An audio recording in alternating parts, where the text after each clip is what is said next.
got to take 5. Really know I should, but I can't hide. I'm getting cold feet on the last lap. I'm losing speed, I need to know.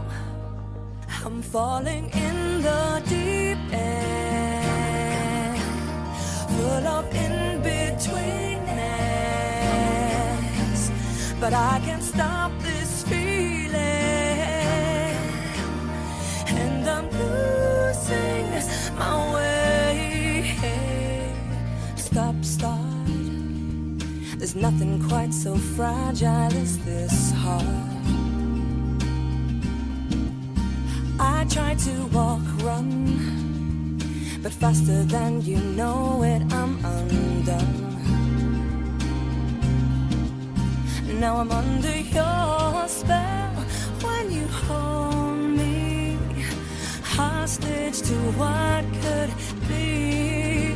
I'm falling in the deep end, full of in-betweenness, but I can't stop this feeling, and I'm losing my way. I'm undone, free falling. I try to run, free falling. I gotta run, free falling.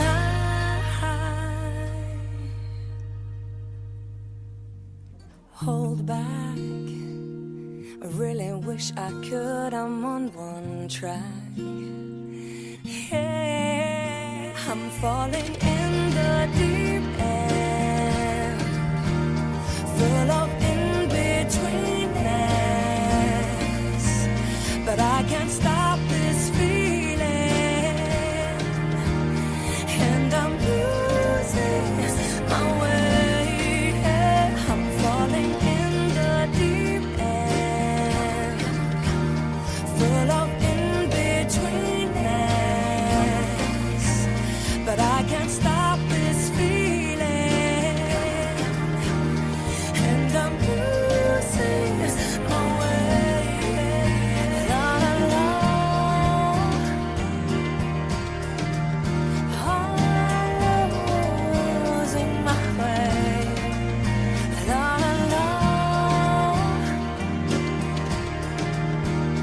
and I'm losing my way. That was In the Deep End by English singer Mim, and Aren't We Just in the Deep End? Welcome to another 7 Cents podcast. I'm Mike Puskas, your curator, your spiritual tour guide, if you like, bringing in a more reflective understanding of where the zeitgeist is currently at, where we're all finding ourselves somewhat within the deeper framework of all that's going on in our lives.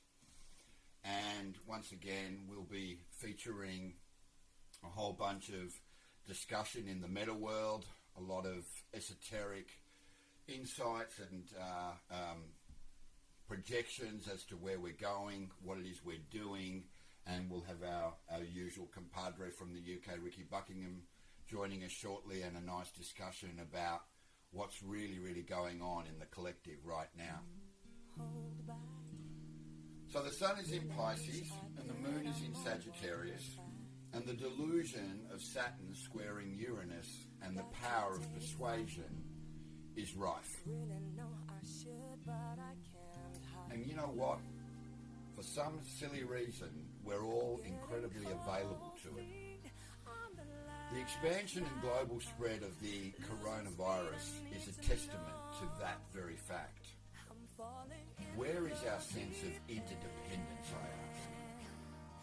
Well, when you've got Mars, Jupiter, Pluto, and Saturn all in Capricorn, you can pretty much venture a guess that's where our independence is so under fire, with the threat of manifesting a much greater fear in our lives. And yet, there's is a part where each of us recognise that one aspect of self is constantly sampling the future by building event streams that are approaching for us to experience. Now, depending on how we interact with the platform and the physical, emotional and spiritual tools that we use to see how the events are built in a co-creative process, kind of predetermines what the reaction and or response triggers will be. And if you're contributing, but only in a rather negative manner, with fear at the helm of your ship, this intentional process causes resistance, which then slows things down, causing pain for us all, which teaches us to learn not to put up the resistances, deterring our path from where we really want to be. So the intensified nature of this delusion is keeping us all from understanding that very simple fact and changing your approach to how you allow more light to come into your light body to raise the harmonic resonance in your life.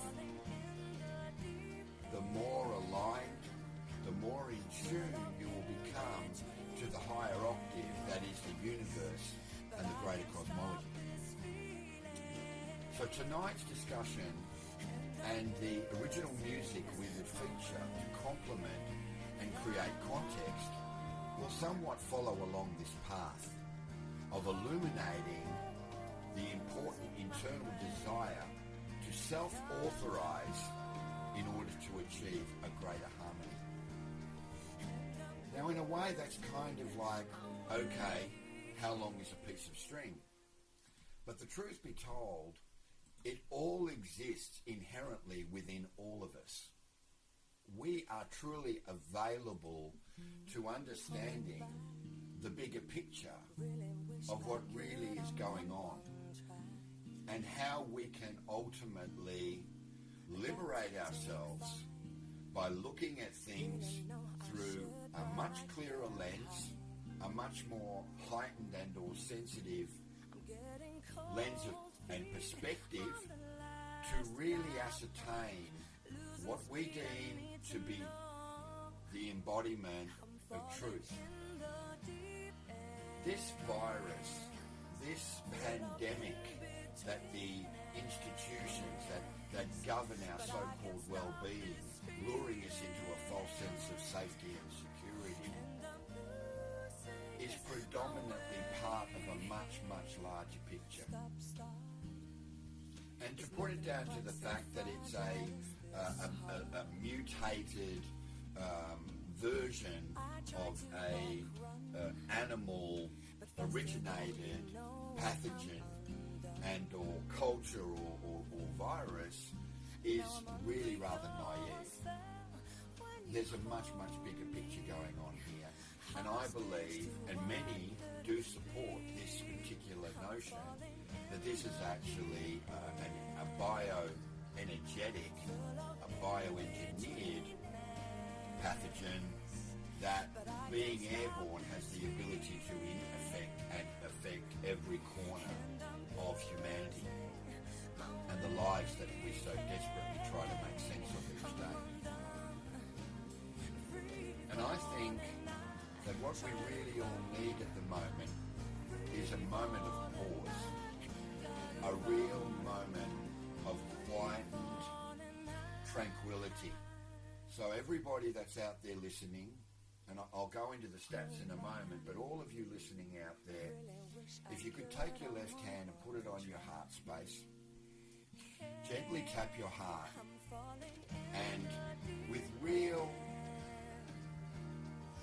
conviction and real embodied belief in self, tap your heart and say, I love you, I thank you, I forgive you, and I'm sorry. And while you do that, I will quite humbly and happily chant a Hindu mantra that was inspired by the Avatar Kama in Eden in the south of India, which is actually a higher frequency to transmute any and all sickness, disease, or ailment, stress that may be bothering you.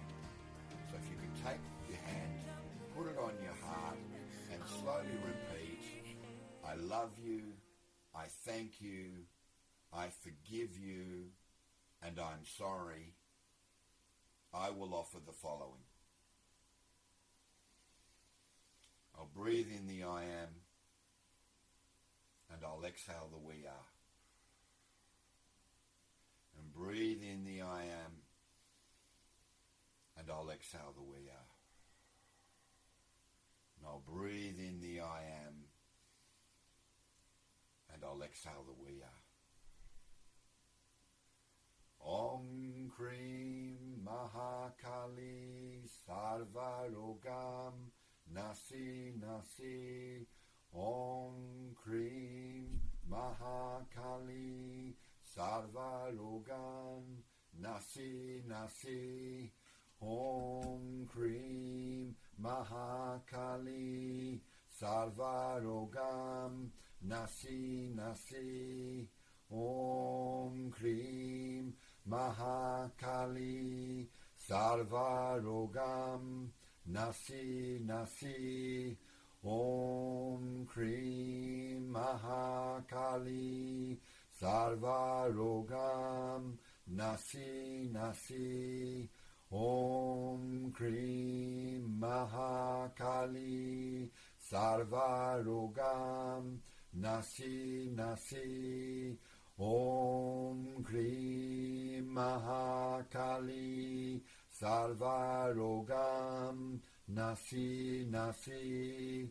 Om Krim Mahakali Sarvarogam Nasi Nasi.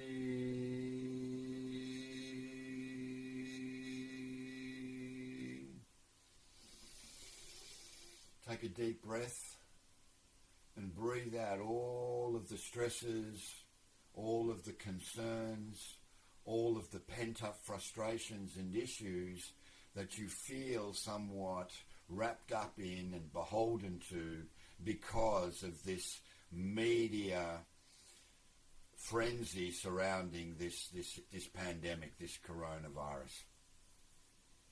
And know that there is always an opportunity to reset every aspect of your true self every morning when you wake from the dreaming.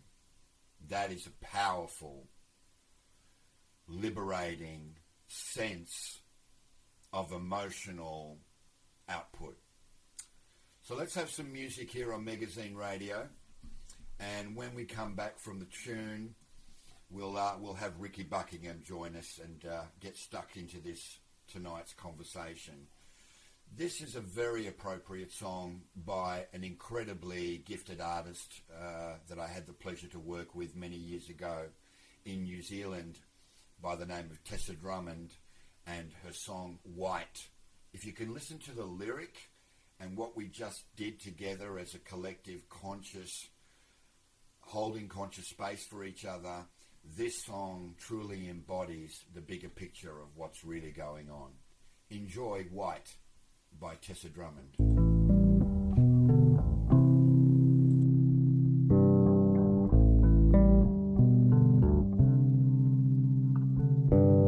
White clouds in the sky, they are whiter than my sheets.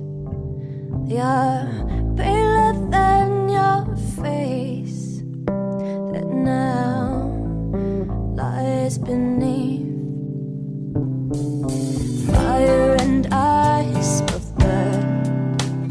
Some say lightning doesn't strike thrice. Well, I wish I could have told you all the lines. Ooh, you love the sun. You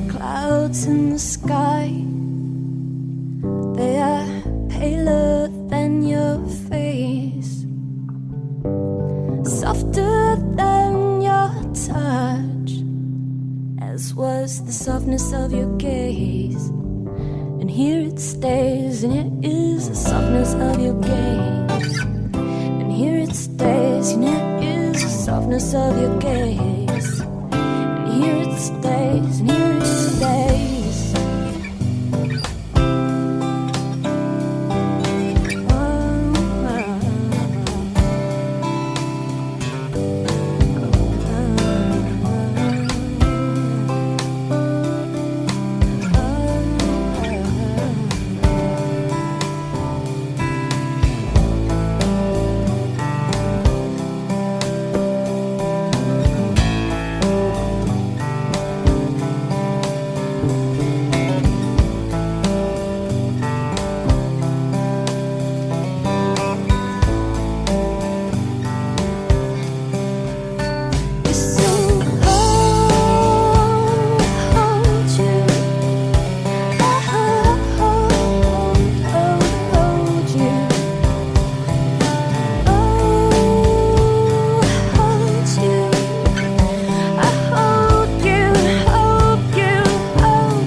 Setting the tone for where we are right here on Magazine Radio. You're listening to the 7 Cents podcast with your curator, Mike Puskas, and we're going to have Riki Buckingham call in and have a candid chat about this interesting energy that we're all predominantly facing. So, Riki, if you're listening, give us a call, bro.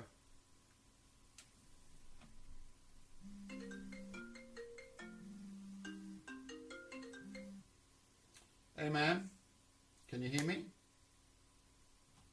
Hello? Hello? Can you hear me? You there? No, I haven't got you. You there? No? Yes, got you now. Okay, got you now. There you are. Hey buddy, how you doing? Hello? Right. That's not too bad, yeah. Can you hear me talking? Because I can hear me you. all right there? I can hear you. I can, yeah. Okay. Brilliant. I think we're just about there then. There's a little bit of a delay, but it's all good, I think. All right. Well, I'm getting a little bit of distortion from you, so you might want to not talk so loud into your mic. Yeah. Okay, that's great. All right. That's great. Okay. So how are you, mate? Very good. Yeah, I'm enjoying the sort of a bit of weather change coming in. Spring's sort of here, so it's on and off, but the sun is so welcomed. So being a sun person. Absolutely. So are you telling me that England's finally starting to warm up? Is that what you're saying? That's right, yeah. I mean, yeah, because it's the chillers, the sort of not so nice chiller's gone, and so it's kind of nice to be out now. So even when it rains and that, you know, it's quite good. I'm enjoying the fresh air and watching the nature unfold and the birds coming out and all of it. That's great. So you probably heard what I was talking about. I did indeed, yeah. And did you manage to put your hand on your heart and do the Papa Nopa, that beautiful Hawaiian kind of, that forgiveness mantra? Yeah, I did. Yeah, it's really interesting that the Hawaiians, you know, I don't know how long they did it for in their culture, but obviously the power in it is immense, and that's kind of like understood all around the world as a way forward in regard to moving forward in your life, and it's kind of proven to work, I think, you know. Yeah. So yeah, I felt something quite nice. So how are you feeling at the moment? Yeah, managing to sort of stay more than just afloat, you know. I mean, the last 3 or 4 years has been slowly getting better and better, you know. So, but now it's sort of like the amount of bad days, you know, or bad few hours has decreased. So I think it's all good. It feels like, you know, when you know you've sort of out the other side of hell. You know, like the clutches of the darkness might come and get you for a couple of hours in a day, but, you know, like generally it's like you feel there's a sense of well-being and goodness welling up all around you. So, you know, with the fear all going on at the moment, it's interesting because, you know, logically I sense it and I'm sensible enough to not be stupid and realise, yeah, there is an issue there, but inside my heart I know not to buy into the fear and stay within this nice, beautiful state that I'm in and keep that positivity flowing, not out of fear, but just because it feels right.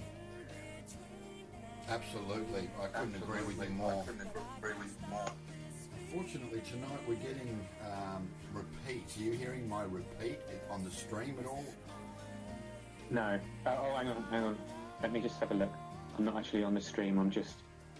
Just go on the stream for a minute. I just want to make sure that we're not creating a repeat echo effect. So I'll just keep talking. Yeah. I'm not hearing anything on there. There's no music at the moment on the stream, I don't think. There's music playing, but it's very low. It's kind of what I call the interstitial stuff this time, behind our voices more and more. Okay, when I go onto the stream, I'm hearing us just delayed, which is natural. You know, I'll stop that again now because it's confusing me. Okay, great. Yeah, so there's music there, and then there's the audio. So it sounds all right to me. All right, cool. So I think the easiest thing to do is that when I'm speaking, if you can just be, you know, quiet, and then when you're speaking, I'll be quiet, and that way we'll have the clarity of the exchange in working for us. Cool. So Riki, I suppose the question I have for you, like I have with so many people who have contacted me or got in touch in some way to sort of say, hey, you know, what's this Fugazi? You know, how much stock do I put in what's happening to the world right now? And, you know, in the immutable words of those who know a little better than most, this is apocalyptic. Yet within the embodied fear is a greater and a more medicine. Everything is medicine, including the fact that we have a pandemic on the earth. What are your thoughts on that? Yeah, I mean, when you just said everything is medicine, I was just sat here then realising that there's an inherent goodness in all things if you can sort of find that goodness and work with it, sort of thing, you know. So everything has a value, even a pandemic, you know, because at the moment this is showing us, look, mate, you humans, you need to bloody slow down because, you know, the stuff you're doing, the constant chaos, you know, the constant need to feed, the need to, the drive to succeed, all of this is just been propelling us completely out of all sense of centeredness and balance and all that. So this is a time to really slow down and pull in, and in a way that's the gift, you know, that's the gift that this virus is bringing. Whether or not, or how real and how big a threat it actually is, I don't know, because for one, I'm not living in that world at the moment for the fear. Yep.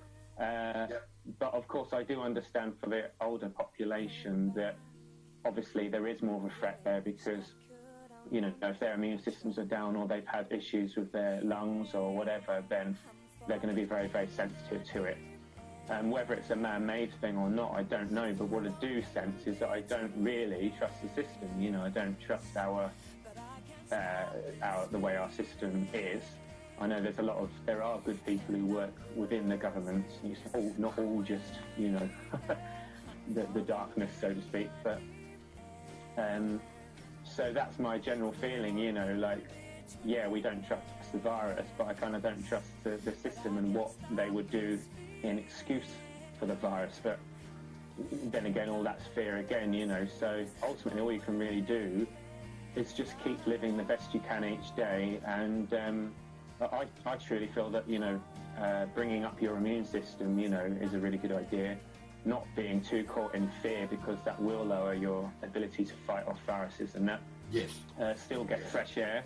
You know, I was seeing some posts today about some influenza in the past, in the beginning of last century sort of thing, and they were saying about the people they were outdoors, you know, probably in the summer, of course, but because of the fresh air, you know, because of the health outside helps them recover more. So although we want to kind of isolate, I wouldn't say we should just totally isolate indoors all the time. You know, let's still get out, but just try and minimize the contact with lots of people, you know, if that feels right.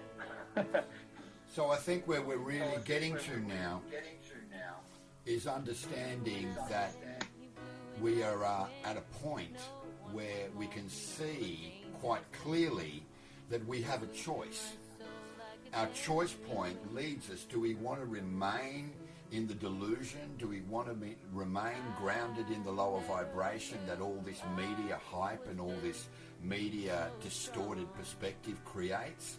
Or do we want to remain more liberated? Do we want to be able to embrace the bounty and the beauty of everything that is still brought into our focal point of understanding, of our awareness, you know, each day? And if I was to offer any advice to those that are going through that rather more embodied fear particle collapse and observation situation, it would be to look at each new day as a reset. Reset your computer, reset your motherboard, reset the preferences in your mainframe, clear out the delusion, and start afresh each new day. Don't look at all the, if you like, all the other people, the other third-party interactions, and how they're obviously all wrapped up in the fact that little kids playing around on the playground, not knowing which is up or down or side to side or whatever, because there's all of this sort of like, you know, fear and chaos, and I've got to survive, and, you know, I'm going to, you know, create bad habits and bad reactions to when people kind of threaten my safety and my security. Isn't this really the lesson that we're supposed to learn, right? It's the lesson we're supposed to learn, that the safety and security that we hold so dear in our heart space isn't there. It's not there because we've moved past that. The new safety and security is knowing that we are sovereign beings, multidimensional in all aspects of light and sound, and that we have this incredible ability to transmute all that no longer truly serves our highest good. Thank it for its service and send it back to source.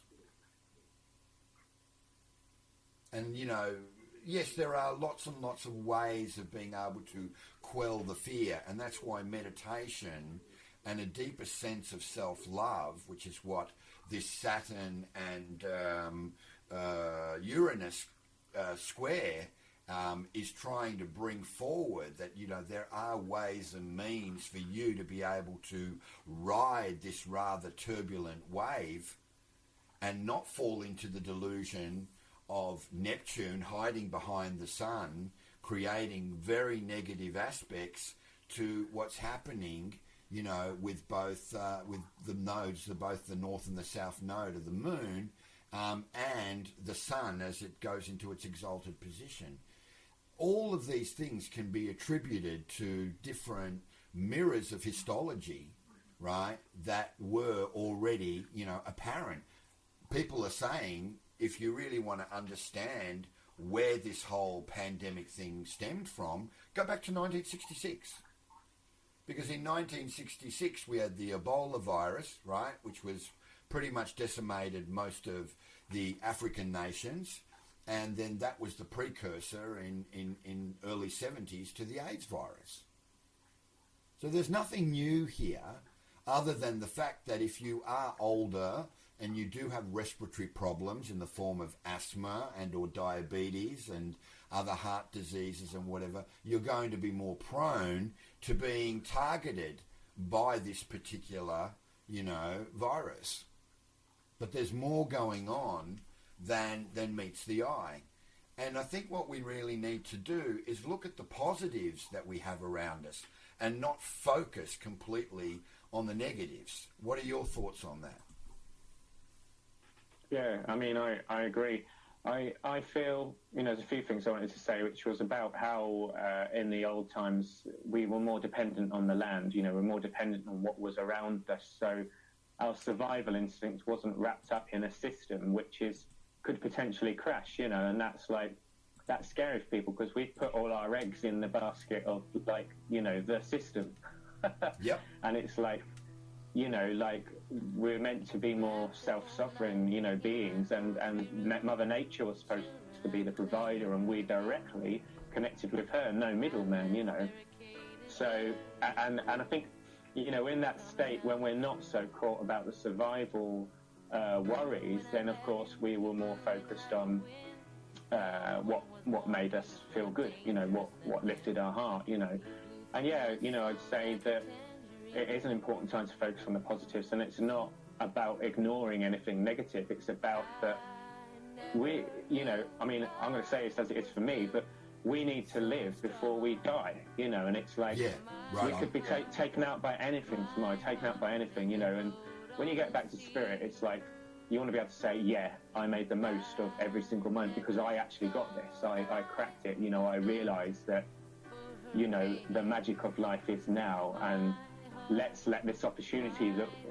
something could wipe out our family members or whatever, as an opportunity to say, look, let's connect more in truth, and let's say all the things we need to say, do all the things we need to do, and bloody live with joy, as if this is it, this is the gift, because it is the bloody gift, this life is the gift, So in a way, this threat of death, in that sense, it can bring some people into meltdown and shutdown. Yep. It's the same with the cold, actually. I remember the cold in the old days, I wasn't eating much, and I was more on raw food, so it is hard, the cold in that experience, but someone around me was shutting down with the cold, and I was like, no, let's get out there, let's get your body moving, let's do stuff, so there's this inner drive inside, which is the soul, which is the spirit, which is also the animal aspect, that will fight for life, and I think that's the ultimate thing on the planet now. Why do you want to live and then just be sort of numbed out? I'd rather live 20 years and be alive, Absolutely. I couldn't agree with you more, Riki. I think you're right on that. So let's have some music. You're on Magazine Radio. This is a track by the name of the Art Nova. They're an Australian band, and let's just look at things from a more brighter, a better perspective. And here's a track called Better Than You Had, the Art Nova.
listening to Magazine Radio, the 7 Cents podcast, and Mike Puskas and Riki Buckingham.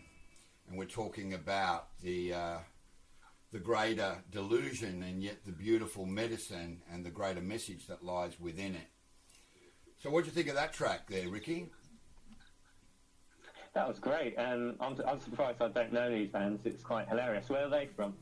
Well, funnily enough, the two brothers, the lead singer, I can't remember them, it was a long time since I did that album, produced it, but the two brothers were English, both from South London, and then they hooked up with 3 other Australian musicians, and they became a very, very powerful, quite an eclectic unit with some really, really great songs. So really impressive stuff. And part and parcel of these podcasts now that we're on Magazine Radio is to also expose and immerse the listeners in this new music. This is all original music that is taken from my archive of working for 36 years in the music industry. And when I go back and curate these shows, and I have so much material to choose from, it's almost at the point of ridiculous. It's really pleasurable because you get this great sense of where you came from, the work you did back then, and the real kind of the service you did for the bands in bringing them to the attention of people in television and licensing in film and all that kind of thing. So it's a real pleasure to be able to play these songs for you all here on the 7 Cents podcast. And of course, as Riki and I have discussed before, we're going to get to the stage where we'll be feeling quite comfortable jamming, on opposite sides of the world, some ideas that you guys can listen to, which could very well spawn some new material, because we're working on a brand new album called The Feedback Loop. And it's coming along really, really well. And I have to say thanks for that, Riki. You've done some incredible work on that album, I'm sure. You agree? Yes. Yes, very enjoyable on this end, even though I'm living a bit of a travel-y lifestyle, but managed to bring my recorder with me and, various bits of audio gear to get stuff down when the inspiration comes. I just wanted to say about that last band as well, the guitar intro, was great, like quite choppy, and I thought, this is just going to be really electronic-y, and then when it comes in, I'm like, this is really good. And then beautiful piano and a lot of feeling from the singer, and it was making me think about being reborn into sort of the new you, into the real you, being reborn into that energy. So yeah, I really enjoyed that. I'll have to find out more about them. Absolutely. So I suppose the next thing for us to look into, to kind of get into the flow of, is how are we basically finding the different coping mechanisms in dealing with this embodiment of these new kind of, as I said, these sensitive cellular aspects that we're integrating into our lives more and more each day. What are your thoughts as far as how are you getting up and, looking at everything that's happening to you in the third party drama and the Maya, and then remaining centered and remaining grounded and totally detached from all that's going on? Yeah. Well, I want to bring forward how, when I was in Glastonbury recently, it's a mixed bag, mixed energy there, and, there's people of all walks of life, and I think, one little thing I had to learn recently was that, I don't know whether there was a bit of judgment there for people who were smoking and drinking a lot, but it was more maybe an uncomfortableness within me because I hadn't dealt with things in my past, sort of thing. And I sort of went and jammed with them and, had a good time, and I didn't need to drink or do anything, and there was that acceptance from them, they weren't saying, weren't putting out an energy saying, that you're not like us. There was a shared mutual energy, so, and I think that was really healing. So, and I obviously I could have sort of allowed my emotions and the way I feel to keep me isolated from those people. And I think, of course, yes, when people are in a not so healthy state, then it's good to sort of back away. But also, I think in some way we need to take responsibility sometimes for how people act around us, you know, because if we've got a judgment or we're walking around with very fixed ideas, I think, you know, it does make other people feel uncomfortable. So, you know, the way we are and the energy which we are vibrating in, you know, when we're at peace with ourselves, it seems to attract goodness around us. And I think that's the main key there, to realize that you don't need anything from the external. You know, it's nice if it comes, if it does, you know, if praise comes, if, you know, people like you, they don't, whatever, you know, that you don't feel so wrapped up in that, because you feel so completely supported by the universe, or so completely just that you're living from a sense of goodness. You feel good, that these outside experiences can't really derail you from where you're at. But right on, man. Of course, there's many ways. Yeah. So there's many ways in which, you know, you can reach that point where you don't feel so caught in the, well, for many people it's the pain body, you know, it's the emotional drama. And I mean, there's some understandings that really help with that, which is obviously that everything is medicine, you know, that you can take all the experiences that come to you and don't have to fight with them, you know. So there's this whole big sense for me in my life, most of last year and definitely moving into this year, of let's sort of let go of the need to try to control, and let's sort of allow this wellspring of goodness that's inherent in the universe, inherent in other people. You know, beautiful, bro. It's good to look at the positive in other people, you know, and see that, you know, well, at the core, they're just like me, you know, they just want to feel good. And sometimes when they don't feel good, they start spurting out loads of rubbish, and you don't have to attach to that. You know, you either walk away or you, you know, the less you buy into it. It doesn't mean ignoring someone. It just means that you are, you know, not feeding into the drama. So it's a benefit for you and others when you stay true to you, and that leaves an example for others as well, of course. So, well, I love where you're coming from. I think what's important to understand there is that you're talking about allowing. You're talking about I'm worthy. I'm worthy to receive these gifts. I'm worthy to share these gifts. I'm demonstrating my valor, and I'm always grateful for everything that's happening to me in any given moment, because that's what living in the now is about. It's not about dwelling on what may have been or what could have been, or the wife or the what fors. It's about how am I feeling in an effort to bring my gifts forward, make myself available to not being attached to something, but available to contribute to whatever is unfolding, whatever is collapsing in my function at any given moment, and seeing things from a much more, a wider and a clearer perspective. And that is what allowing the natural flow, what we call the divine ease and grace of the river of life, to flow over us. And we become very much party to that. We become an aspect, an extension of that factor. And that's a beautiful thing in context to moving forward and feeling incredibly, you know, somewhat high in the knowledge that we're doing well, that we can see things for what they are, that we don't buy into the delusion. And I know it's like a broken record, and it's definitely part of a larger spiral dynamic. But at the end of the day, the pictures of what you create in your plane of reality are essentially what you can bring to life.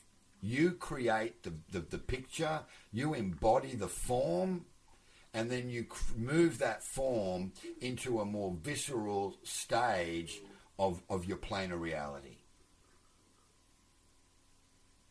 And I think that ultimately that leads very much to what is known as the perspective of Heaven's Gate.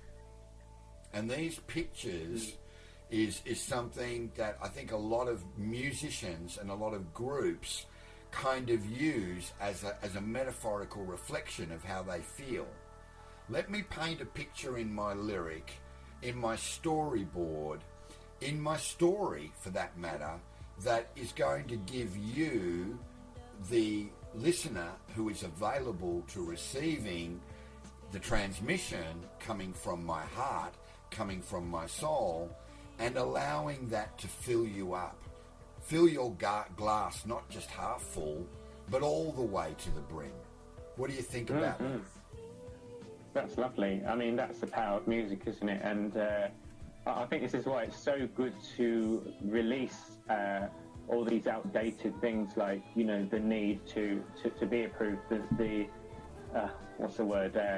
You know, all the illusions of that there are so many in the music industry, as you know, that you can easily get hooked into and walk this path, not needing to be worried about, you know, whether you've got this many likes on Facebook or whether your band is doing whatever, but just be truly, you know, completely with the music and trusting that, you know, if you put it out there enough, then the right people will get it. And I think this word grace, which you were saying, you know, that's what's been coming to me recently. And the understanding there, like this grace of the universe, and this understanding that some battles aren't for us to fight, you know, like some of us musicians aren't marketing bloody promoters, you know, we're, you know, share a couple of things on Facebook, but it's like, you know, like me, for instance, I'm not here for that. And I think that's what's really beautiful, because when you let go of those things that aren't you and you fall into that divine ease and grace, is what you said, you know, and that's when the lyrics flow. That's when all that beautiful soul energy starts coming into your life, because you're no longer fighting, you know, and sometimes it takes letting go of the fight, and that's not being passive and stupid. It's actually, sometimes it's like sensible to let go of the fight, you know. And I just want to mention about, you know, with computers and all that, because, you know, I've been on computers since 16 years old, recording music and all that, and my dad, I was helping him export some audio from a program that was crashing last night all over the place, and then I was helping you, as you know, Mike, on your trying to get this podcast going, which was good. You know, I like doing it, but at the same time I was like, oh my God, you know, the complication, you know. And it's like, I'm realizing, okay, let's move myself away from, you know, the complications and simplify everything in order to live in that state of simplicity, yet incredible depth of soul and beauty that comes through when you stop fighting, when you stop putting all your energy down avenues that don't serve you, you know. And that's what this beautiful path is about. It's about, you know, really knowing what is it, what direction do I need to go in, you know. Absolutely. And I think with that sort of said, let's have some more music. And let's look at a great Australian band called Magic America. I mean, you and I, we both love our psychedelic. It's really, really powerful for the both of us. And I think we both agree that when someone does it right, when they do it the right way, then it's kind of like, yeah, that's the key right there. So here we go. This is Magic America and a great song called Pictures, which is what we were just talking about. You're listening to Magazine Radio.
podcast, listening to Riki Buckingham and Mike Puskas, connecting the collective consciousness. What do you think of that one, Rick Star? Yeah, nice ringy guitars. Cool, huh? Not bad. Not a bad feeling. Prefer the other ones, but it's nice, isn't it? I'm surprised all these bands exist. Well, man, I love playing that sort of thing. That's that shoegaze. That's that really kind of cool, funky wind in your hair, LA, West Coast, kind of, it's that cool summer vibe. The summer breeze makes me feel fine. That kind of stuff. Yeah. Indeed. Absolutely.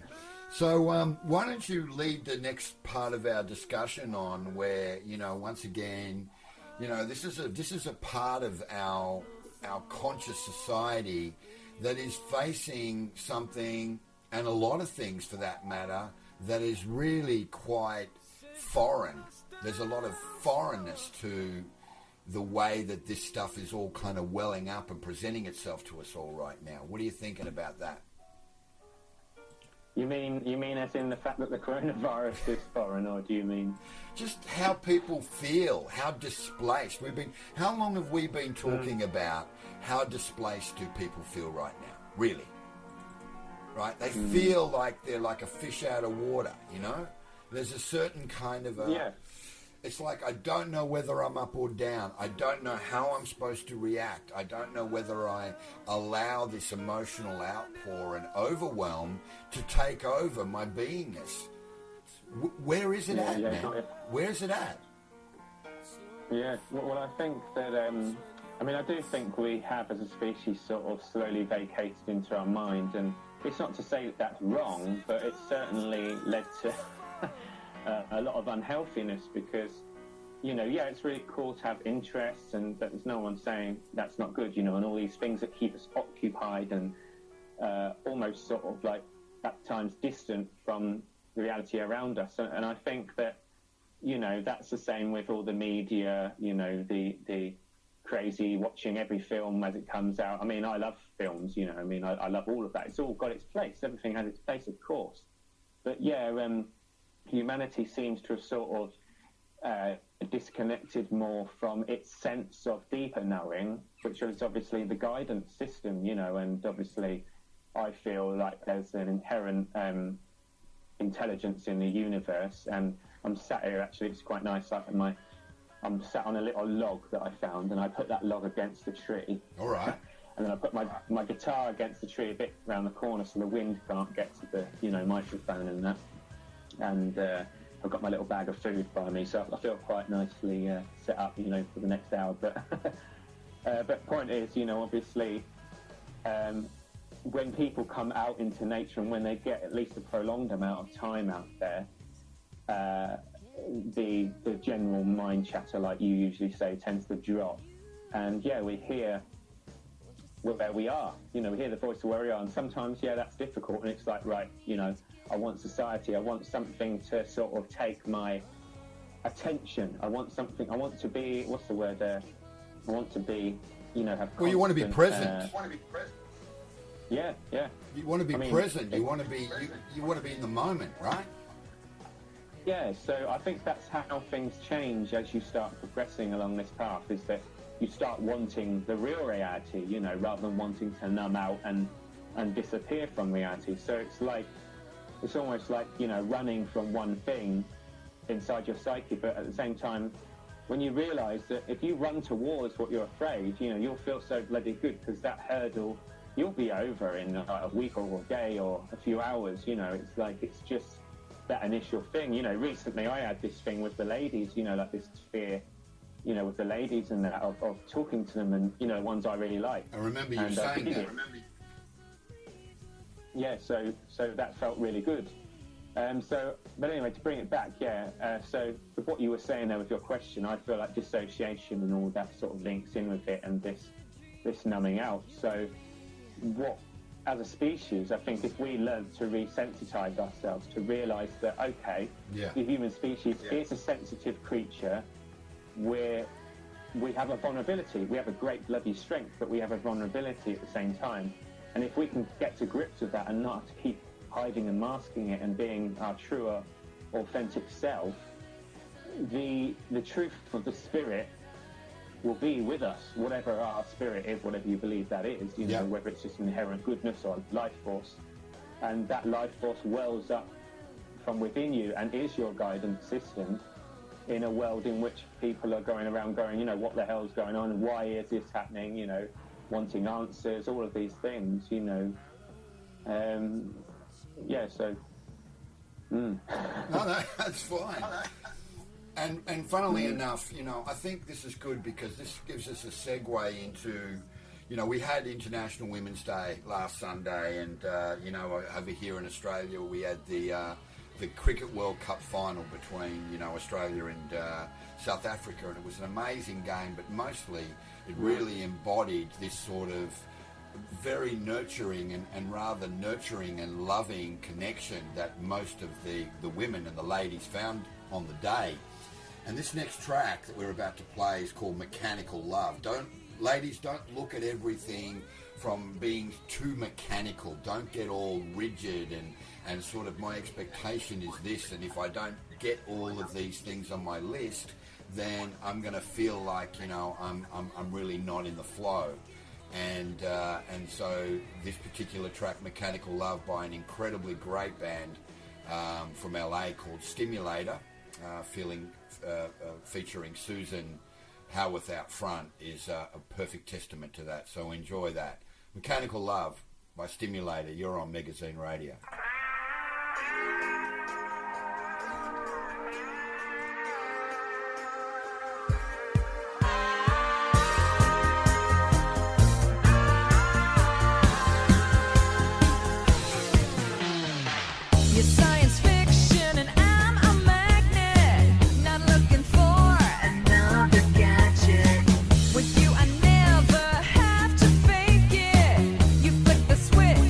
Automatic.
Love by Stimulator from their 78 Stimulator EP, and what a great band. Had a ball working with them, and was fortunate enough to sign them to Hollywood Records after we got that track recorded and a few others. So what do you think of that one? Yeah, it's funny. Yeah, it's pretty likeable, isn't it? It reminded me of sort of 80s. It's a cross between sort of an 80s and 90s sound. That guitar solo was pretty cool coming Great guitar solo, Ricky. Great guitar solo, man. Loved it. Like a slide sort of slide with a nice amount of effects put in for good measure there. They were good feeling. They were a very effect-related band, actually. I mean, basically, you know, the whole premise behind the group was she wanted to be a new modern incarnation of Deborah Harry from Blondie. And I think they did a good job. I think they did a very good job emulating that Heart of Glass kind of vibe from 1974, you know? Cool. So once again, you know, it's great when we can attribute certain sounds and frequencies and vibrations that embody these storyboards from these artists, because they're very, very good lenses, magnifying glasses into a more kind of, you know, amplified perspective of what's happening in our world at the moment, you know. And bringing it back again to this ridiculous media frenzy, you know, where basically your guy Boris, the madman, you know, I call him the Mongo man, you know, is telling people on Reuters and, you know, and Sky News and all that listen, if you've got the symptoms, just, you know, stay in the house, you can't leave.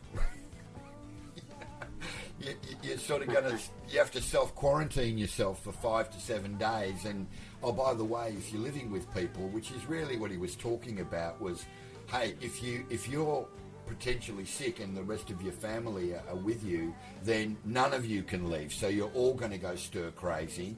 And this is going to bring up a whole different kind of, you know, emotional kind of overload by being stuck without being able to kind of embrace your particular and typical free will, right?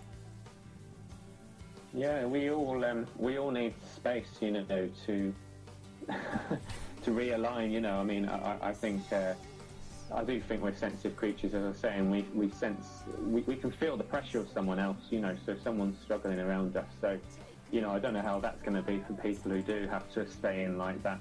I mean, I'm kind of hoping I get out of here before there's a lockdown in England, just so I can get back to Glastonbury or somewhere I actually want to be. You know, it's quite funny. Although a part of me is thinking, oh, you know, let's get out into nature, you know, and just live out there for a bit, you know. But there's a limited amount of food which you can eat out there. You know, nettles is actually a complete protein, but it's great. I don't recommend everyone just go out there and do that. You need to be pretty hardcore to sort of go and live in the wild and probably go and hunt some animals, probably. But you know.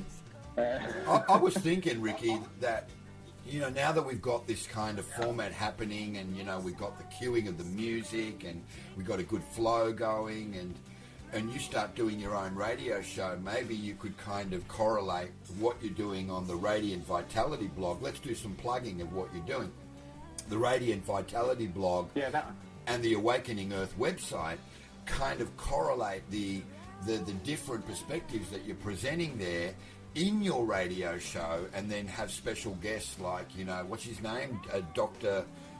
Stan the Man, is that right, or Dan? Oh yeah, I don't know him, but we could get him on. That would be pretty cool. Yeah, Dan the Man. Yeah, he's been doing raw food for quite a few years, you know, so he's got totally in the health thing and into the gut, you know, and what's going on in there, because the gut is the, you know, second brain, and that, and understanding how to balance that.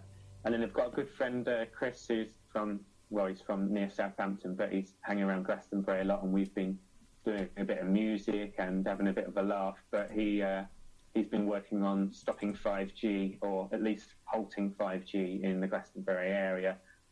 So he's a good guy, and he seems to know a lot about what's been going on, you know, behind the scenes over the years, you know, sort of thing. So it's good to know these sort of people, you know, who can give you a more clearer understanding of what's actually going on out there, sort of thing. So that's really cool.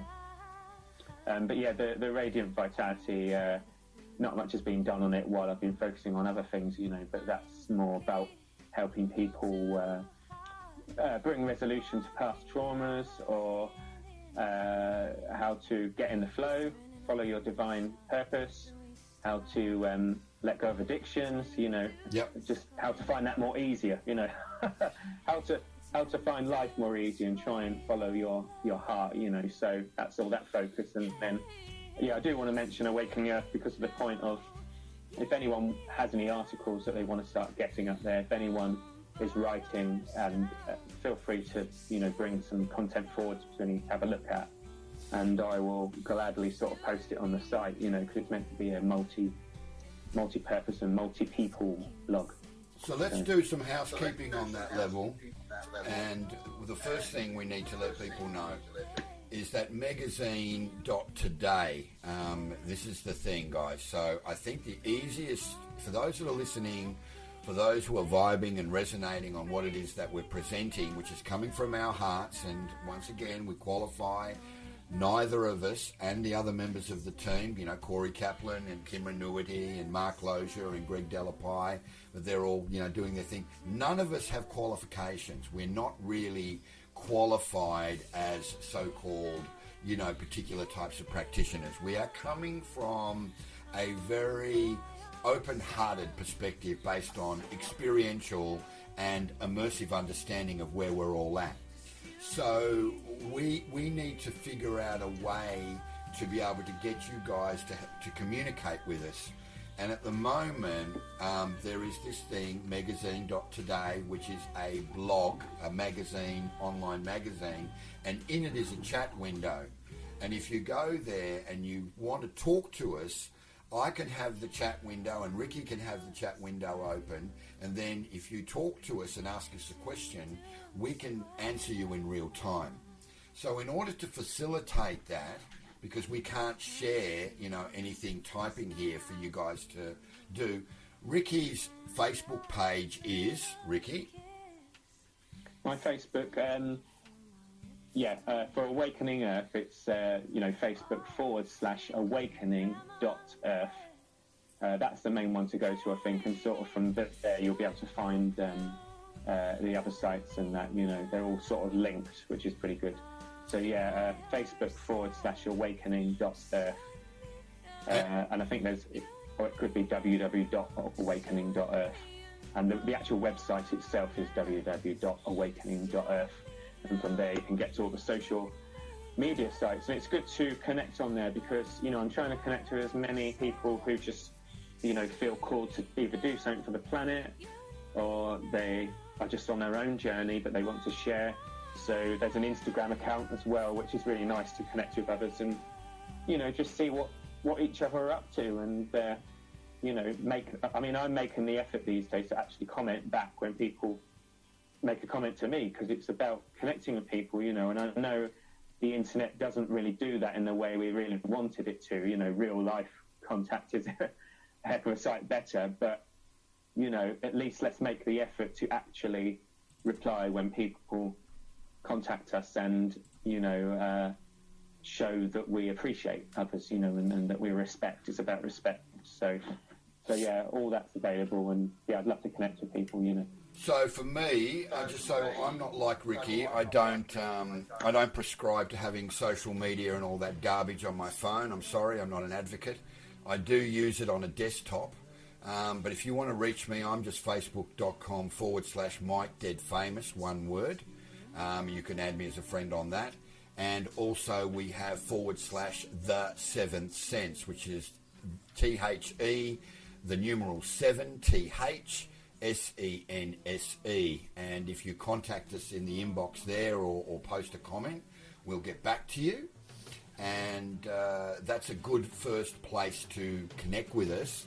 And then from there, we can then, you know, add you on the messenger and all that kind of, you know, stuff, and basically field any questions that you have. We've got lots and lots of particular context topics that we can get into, and there are no taboos here, just so you know. We don't, there's no kind of egoic position as far as anyone's religious fervor or denomination or their spiritual outlook or whatever floats your boat. We're more than happy to co-create with you, because that's really what the universe is asking us all to do right now, is to see beyond the self side of the equation and move more into the collective, the we are. And that's what these radio shows and also, our presence online are really all about, to create that co-creative opportunity for us to all come together and work in a greater language, a greater expression of language of unity. And I've talked about it many, many times, that in times of crisis, what I consider to be, and many esoterics for that matter, and many alchemists, who practice the darker arts, we all tend to agree that this is a conscious crisis point that we find ourselves in. And you can choose to either stay in the lower vibration of the delusion, or you can move past it all by rising above the so-called misconceptions that the media generates, that the societal influence creates and continues to perpetuate, and liberate yourself from it and remain in your sovereign space.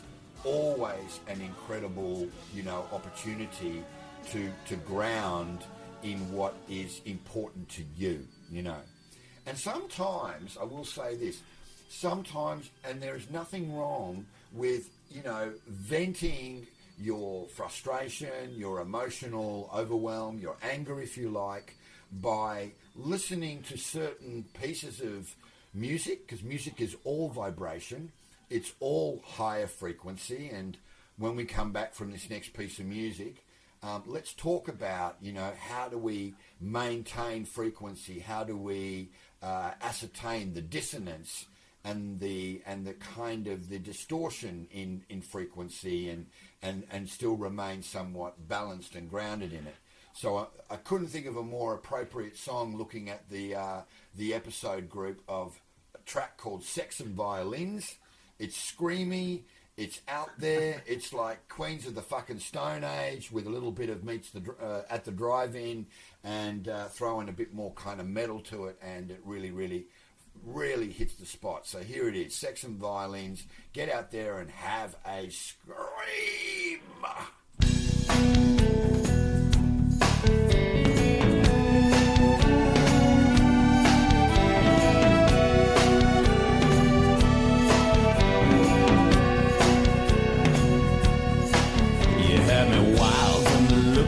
Undressed eyes as they pierce through the hole of that thick disguise. Conduct your business from a mile above. You hold me down low with that white dress glove.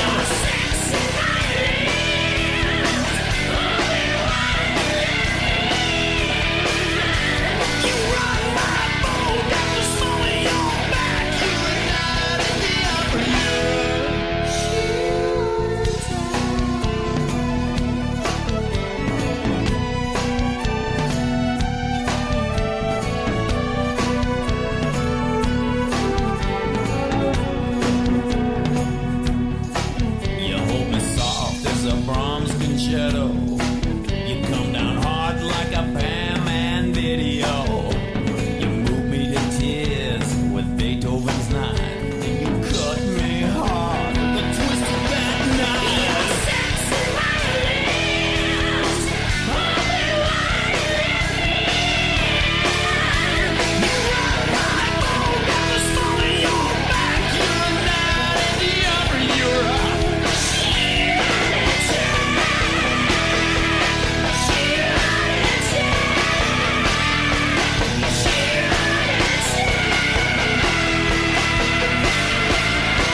never live a day without you. Your sexy violins, only one. You run my boat down the slope of your back. You're the night in the eye of your eye.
Of the same name, pretty screamy, Robert Planty, early Zeppelin, meets a bit of Queens of the Stone Age and At the Drive-In. What do you think of that one, Ricky?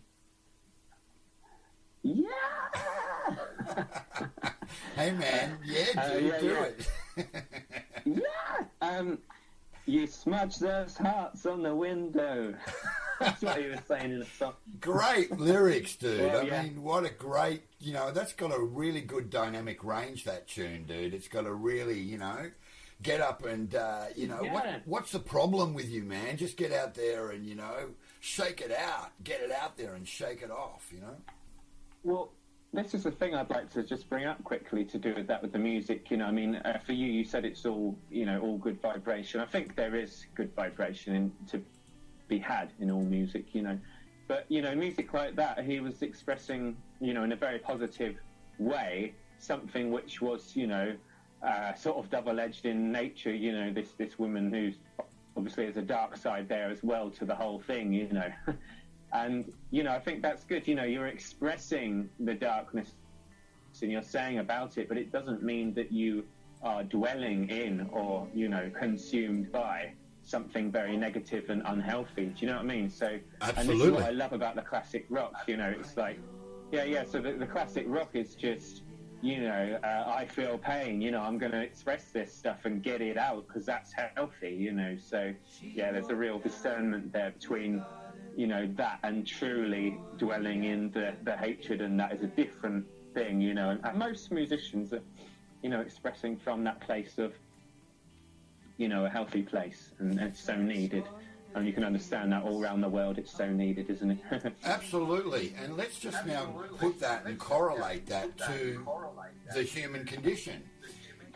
Everybody's operating at a particular frequency, and therefore, just like musicians who create a certain frequency in the way that they set the tone of their intention and what their whole kind of outlook is, you, the listener, might not necessarily, gel.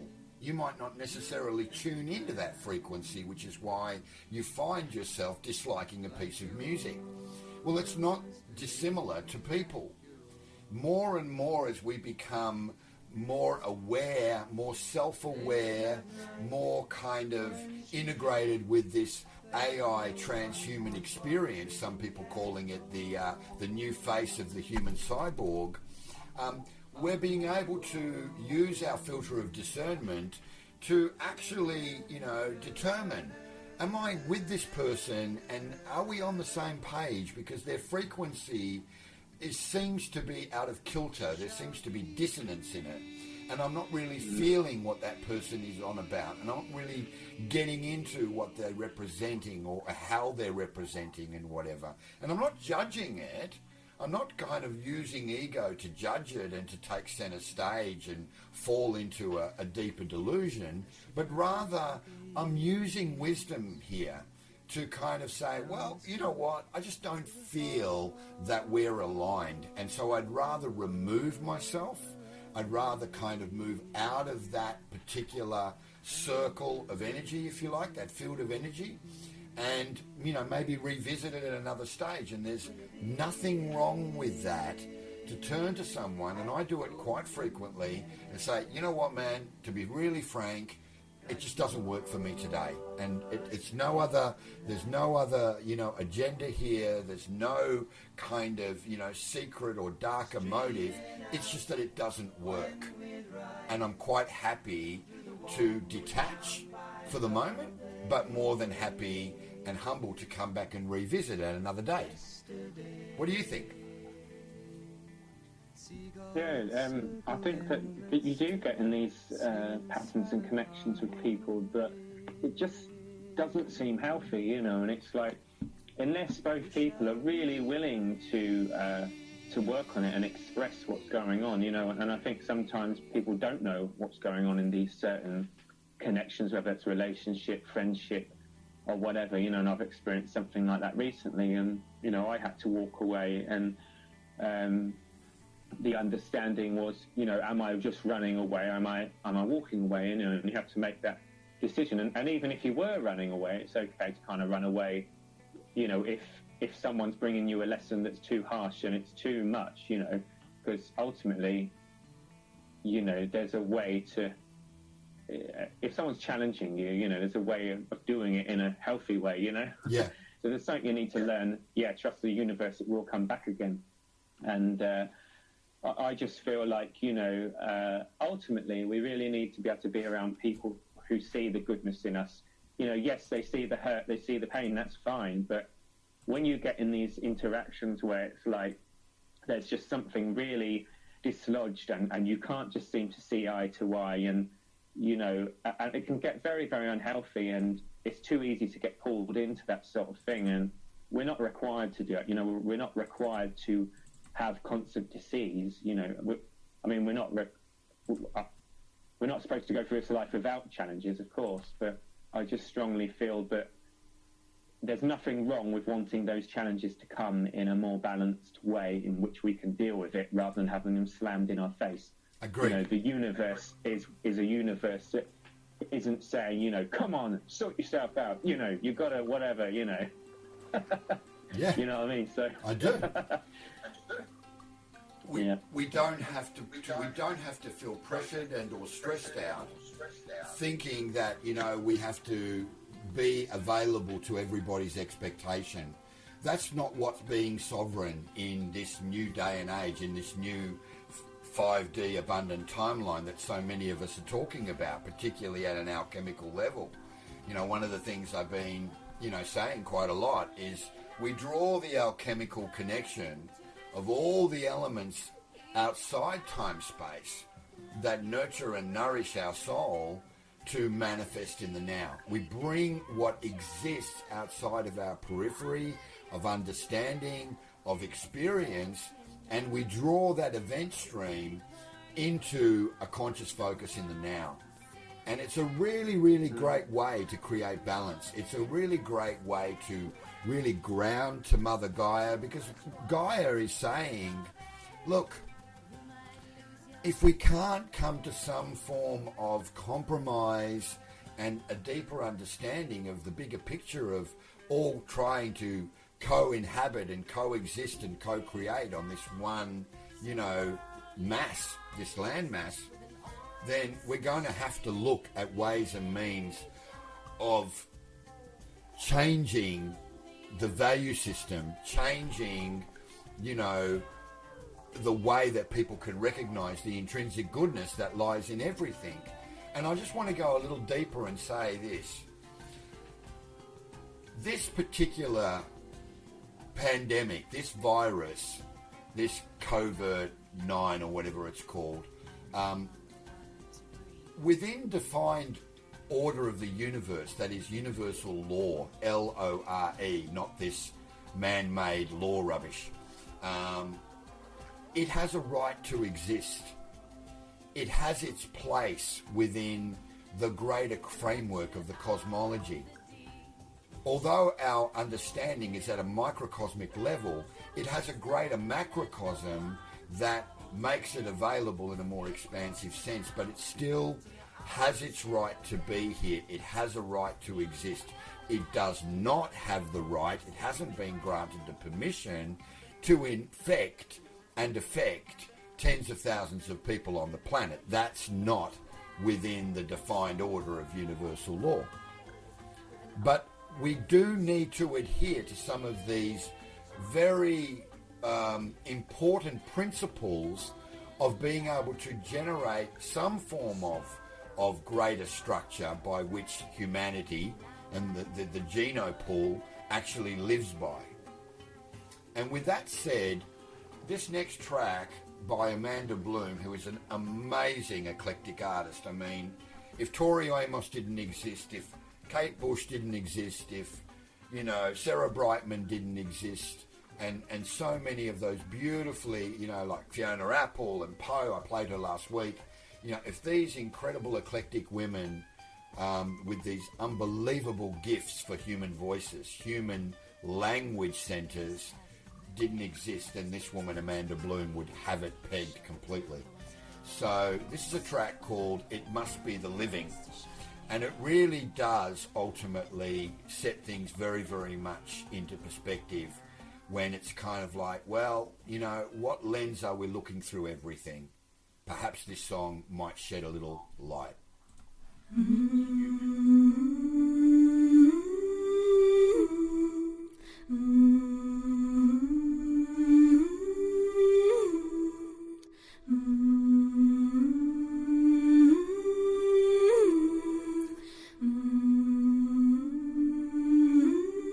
It must be the living. It must be the living. It must be the living. Yeah, yeah. Makes me feel unalive. It must be unforgiving.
Time to recover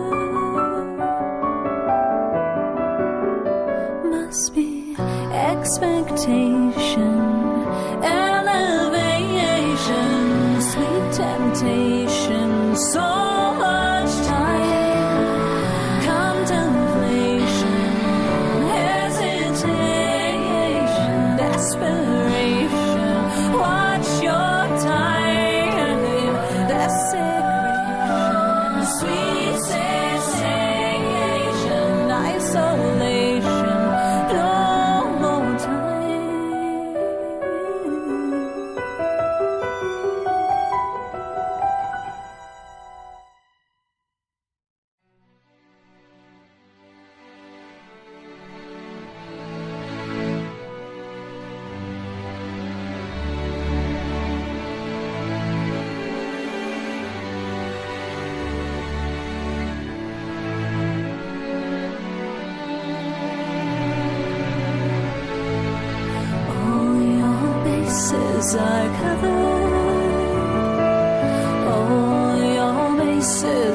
truly covered.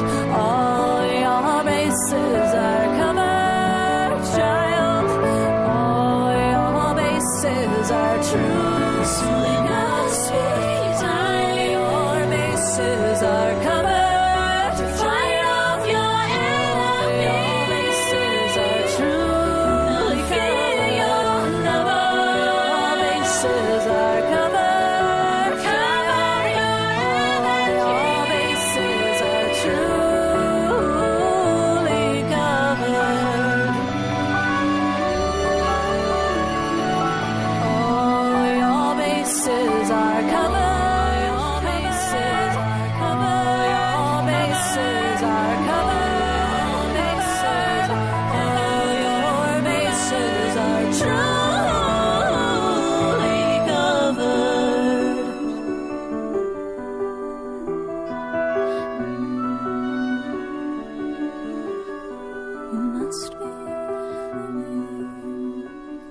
That was the incomparable Amanda Bloom from the UK and an amazing original track called It Must Be the Living. You're on Magazine Radio, you're listening to the 7 Cents podcast with Ricky and Mike, your spiritual tour guides and curators. And did that one touch your heart or what, brother? It did. I was pretty taken by the music, mostly actually, but I felt like you might have to play it again next week because it's one of those ones that you need to take in a bit more, you know? Yeah.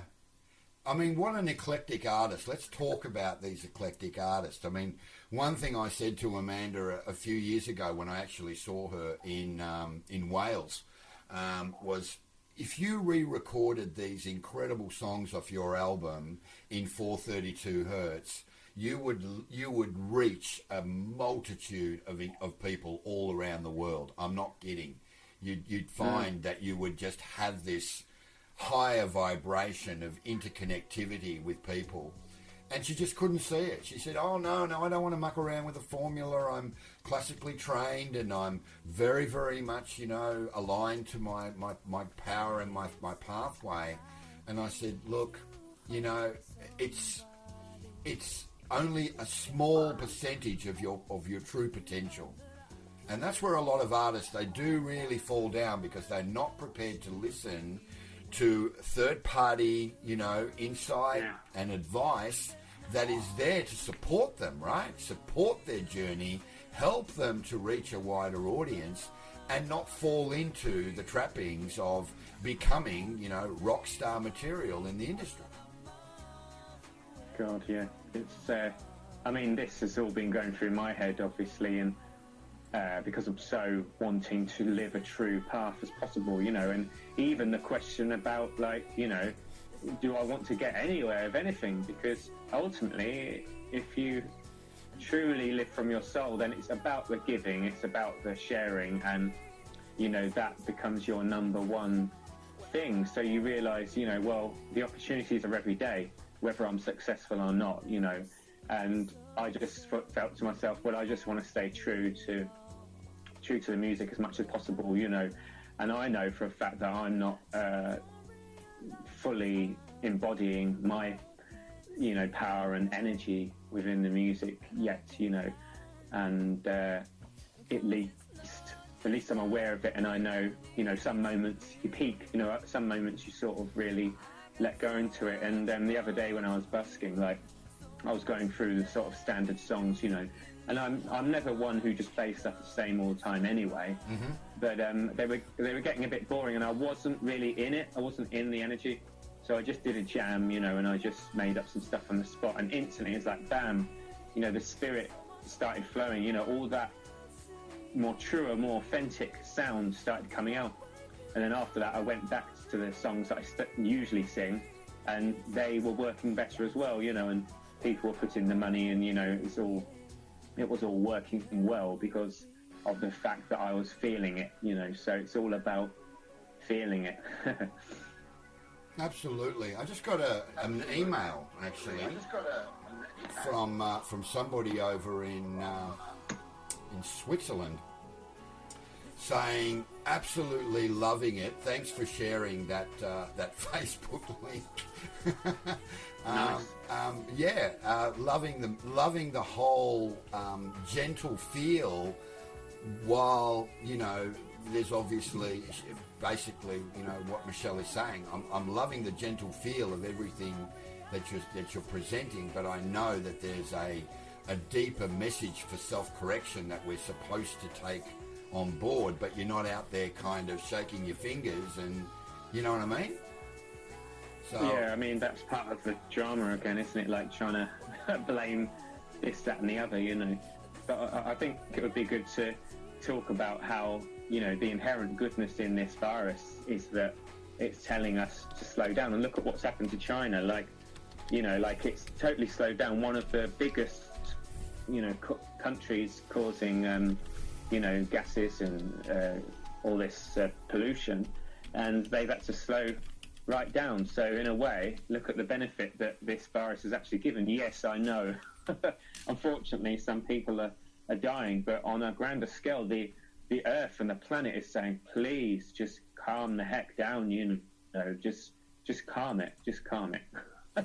Yeah, I mean, it's nice that she's messaged. Thanks. That's great to hear that, isn't it? It is. It's really wonderful because again, it's kind of, for lack of a better word, there's a level of acknowledgement of the fact that it is Saturday night. It is a ridiculous hour over here in the southern hemisphere of Australia. It's kind of afternoon for you in the UK. But can we just say we take great pleasure. We really take great pleasure in bringing the team to you. People are going through some really, really heavy shit right now, and some of them, in our group, they're not coping. They're not finding it easy to handle what's going on, and especially because these people, they have families, they have dependents, and Riki and I don't. We're single dudes, so the only responsibility we have really is to ourselves. So we kind of live the blissful life in a lot of ways. But I also very much believe in challenging the universe, and I want to bring what I consider to be the comical level into this whole kind of live stream 7 Cents podcast, because we don't want to always be blatantly serious all the time. So I'm going to do a little test here. For everybody who's listening, and I know that my compadre who I'm partnering with on this platform is not going to feel too good about this, but all the music, of course, is material that isn't attached to what's known as a performance rights association or a royalty collection agency, because we are a completely independent operation and we don't pay royalties, right? We just utilize the music in an effort to create exposure. But we have what's called an automatic tweeting system that tells the world what it is that we're playing, not in great detail, but it takes the metadata that's already encoded in the MP3 and it actually brings it out to the audience. So each week, I'm going to challenge the greater expanse of the Kali Yuga, of the 3D control program, the human fishbowl experiment, if you like, and I'm going to play a track from a very popular and well-established group, and it could be an older group or it could be from the new guard or whatever. And I feel that because we're doing this from our hearts and we are really presenting this from the sovereign integral of the 6 heart virtues, which we'll be talking about more and more as the weeks go by, that we're not going to have a problem. So I'm going to put it out there. I'm laying the challenge down that, I'm going to play a piece of music now. I want Riki and I to have a really good chat about it in context to what I'm saying at the moment, because I think that we're going to get supported rather than get, frankly, bent over and given a good serve, so to speak. So without further ado, let's start this experiment here on Magazine Radio. You're on the 7 Cents podcast, and this is The Glycerine Queen by Miss Susie Quattro.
what a rock and roll and mega track that one is.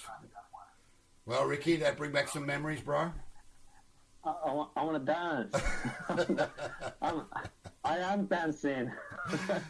That was cool. I don't actually know that song. I don't know much from her, actually. I suppose she was from the US or UK? Yeah, she's from the UK, man. No, she wasn't. She was from the US, from Detroit, Michigan. And come on, man, Detroit, yeah. you got to say it, right? What was that guitar that you heard? That was the... Come on, you know it. No? The guitar, I just sound like a standard guitar. No, that was the ES335, man. That was the famous Gibson 335 Epiphone. Really? Oh, yeah. Right. That's the classic sound. I mean, it sounds like it's in a cardboard box, right? So yeah. What year are we talking now with that song? Oh my God, Susie was all basically the 70s, from about 72. Yeah, later. Yeah, right up to about 78. You know, remember the Wild One? You don't remember the Wild One and Can to Can and 48 Crash and oh wow! I remember though. I was born in '98. You see, so yeah. Well, there's a part of your musical 98. history, man. You've got to go and revisit that shit right now. You know, that's the shit right there. You know. I'll have to go and download some stuff. You will indeed. But as I said, we took a chance. We put it out there. I mean, I'm sure Susie would be very happy that we're playing her music because she's in her 70s now, probably late 70s actually. Wow, yeah. And but anyway, on YouTube. Oh yeah, she look. To be really honest, she was every boy's fantasy. Are you kidding me? You're a 16-year-old boy, bordering on 17, and she wore this incredible, sex on a stick, white leather jumpsuit or full black leather jumpsuit, and slung the bass real low, and mate, yeah, that was just unbelievable. She was a total, she was all that and so much more, and I can't say more. On Magazine Radio, you're listening to the 7 Cents podcast, and we're getting funky here on the midnight airwaves. But a great track, and reminiscent of some incredibly much easier times and much more, I suppose, less complicated times than we're in right now. And we're talking about the, how are we handling all of these 15-second blurts? I hear that people literally walking around on the street in the public domain and their phone is beep, boop, beep, boop, beep, because they've got all these notifications coming in and telling them that, someone, well, I'm not going to get silly with it because, it's very easy to kind of take the piss out of what's going on. And really, at the same time, there are a lot of people that are very much lost in the delusion. But let's move forward and look at, I'd like to look at where we are right now. We're at the 15th of March in the year 2020. So 1 and 5 is the 6, and the 3 is the 9. Okay, the 9 and the 11, and the 2 is the 11. 0 is neutral. 11 and 2 is 13. The 1 and the 3 is the 4. So we've got literally a mirror taking place in the numerology, which is very much reflective of what's happening with the square between Uranus and Saturn. And Saturn is not happy. Saturn is not happy where he is right now. He's sitting there and he's looking down at the population as a whole and saying, when are you guys going to get it? When are you guys going to get it? That the more that you fall into that lower vibration, I'm going to keep on bringing the same lessons forward until, it's so ingrained and drummed into you, you won't really know which way is up or down. Do you feel sometimes that the lessons are kind of like, enough of this already? I mean, how much of this do we need to continue to recycle all the time? What are your thoughts on that idea? Well, I just take it back again to, I mean, we have got stuff that we need to deal with, all of us, haven't we? And that's good, actually. But that's the place I'm coming from, rather than, this is overwhelming, there's too much, I'm a mess up, I'm a failure, I've done, no. But, there's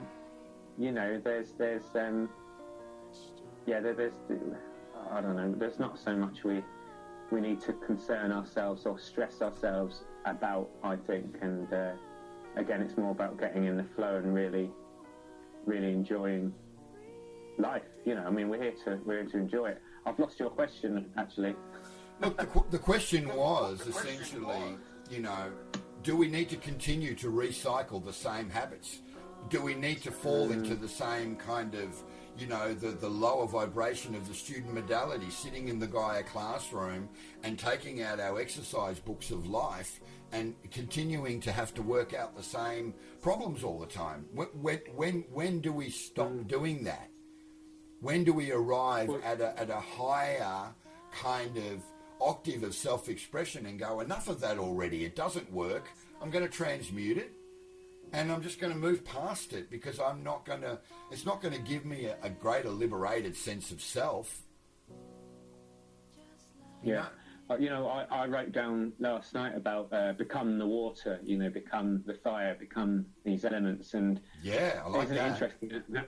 Well, yeah, I mean, because the water, it obviously can just flow around things, so the point being in this is that there's always a way. And yeah, sometimes these patterns, they come round and round and round, and whatever it is, maybe it's you meet the wrong people or the wrong relationship or whatever, and somewhere inside us, we know that this isn't serving. We know the choice to make next time this situation crops up. And just like that water, life will always find a way. And nature does this. Nature shows us this. And I do think that humanity has lived in very sort of cyclic, stagnant sort of patterns for a long time. And as we know, fear plays a big part in that. When we're afraid, we cling to the known. Yes. In the effort to stay safe. And then what you realise is that actually that safety, perceived safety, because it isn't actually any safer most of the time, this perceived safety just sort of dulls the spirit. And so as you start getting more sensitive and you stop numbing out and you feel more alive, you go, today I'm going to go a different direction. Today I'm going to do this, bugger it, and each one of these little things is a victory. Each one of these choices, that we make that break this pattern down is like a bloody victory, for humanity as well. Yep. And I think, through us being able to collectively face these fears and in a gentle way, not just, going skydiving suddenly if you're really, really scared of a height, but unless you feel called to. So I think it's an important question, isn't it, about, when is enough? And, I suppose people, that they haven't learned the lesson. When you've learned the lesson, when you understand the reasons why, whatever is happening, and you truly integrated it, you're ready to move on. So I think that is a big part of it. But, I mean, I do still feel the control agenda is happening on the planet, and there is, energy that's been interceded into the human DNA in a way in which now the human spirit and the true energy of who we actually truly are is that little bit hard to integrate into this reality here on this earth, whereas there may have been other times on the earth where it was much easier for a person who came to earth to stay sovereign in their truth. But that's not really me giving my power away. It's just being aware that, yes, that control is happening. So that gives me even more impetus to sort of, take that initiative to try and break free of all these chains. And, limitation to some degree can be helpful. I know it sounds funny because, I mean, we both kind of don't particularly like the idea of rigidity or those things. But you think about it, Mike, I was thinking yesterday about this recording gear. And with the computers, we have so many options, option, and it gets really complicated and there's more things to go wrong. And then I was looking at the portable recorder that I'd like to get again, and there's less options and there's a limitation there. But within that limitation, funnily, more creative output happens because you've only got, the 8 tracks you can record at once and 24 tracks in total. And you're limited with the options that you've got, and you've got to be good at the music and spend your time, working with what you've got rather than being able to doctor everything and, mess around for countless hours. So, the understanding is that all things have their place. And I think once you get that, you're ready to move forward because you're no longer fighting what is. You're no longer having that sort of mishmash, sort of rebellious energy against, the system or the government or the spiritual people or the atheists or the whatever, so that's really cool. What you're referring to, Riki, there is codependency. Right, codependency in technology is a pain in the ass, right? When we're completely codependent on all the codecs and all the, you know, and all the drivers that we went through and everything, pardon me, it's the same thing.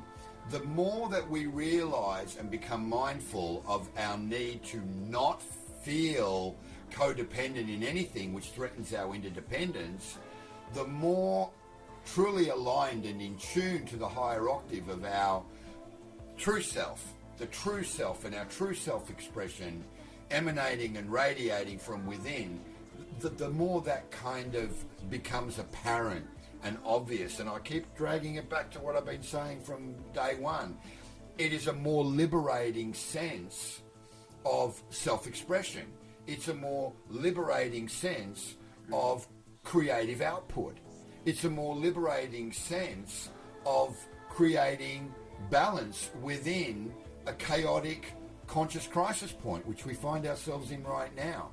So perhaps something we need more than anything in that kind of context, more than everything else that's going on, is to really ground ourselves in some genuine, authentic, sentient energy.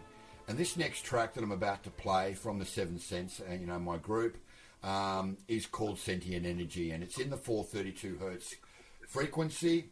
So this is a great opportunity to close your eyes, really do some deep breathing now for the next 5 or 6 minutes, and allow this piece of eclectic music just to wash over you, and just allow it to fill up every pore and cell of your being, and celebrate the absolute wonder that you are, the human.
That was Sentient Energy by the Seventh Sense in 432 hertz. You're here on Magazine Radio, and hopefully you haven't fallen asleep after hearing that track.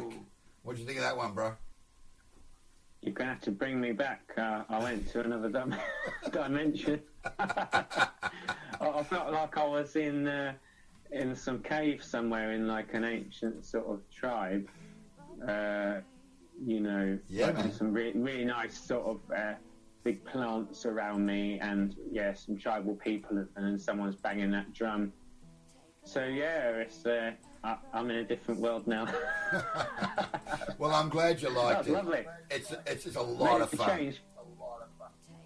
But Mike, yeah, where's the guitars?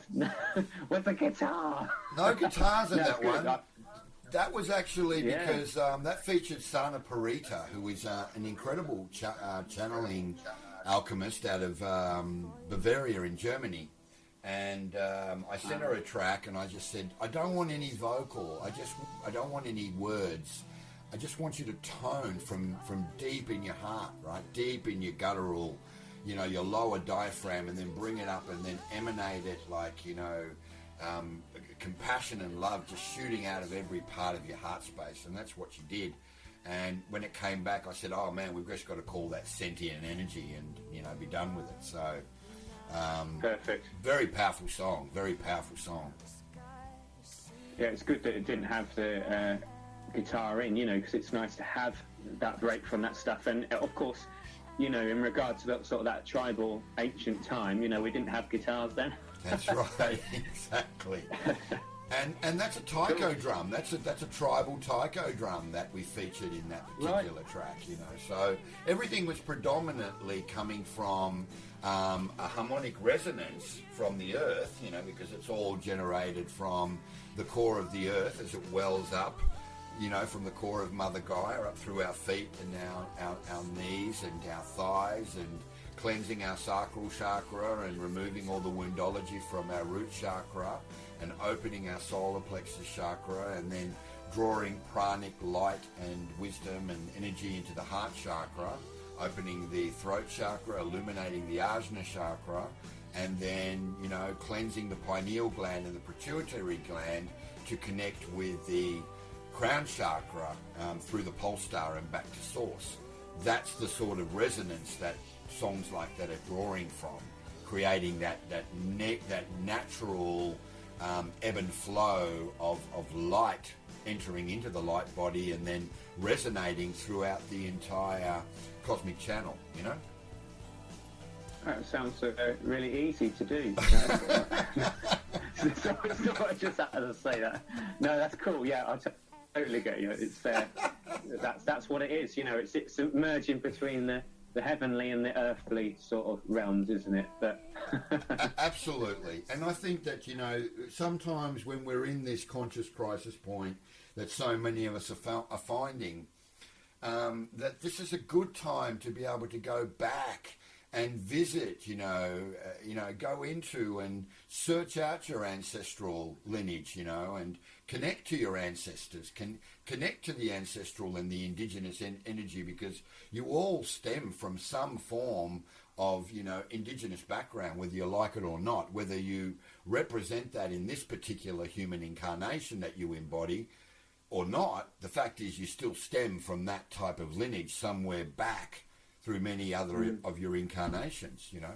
And there's peace and there's balance and tranquility that exists within the, you know, within the framework of that sort of, you know, space that you can find for yourself. I agree.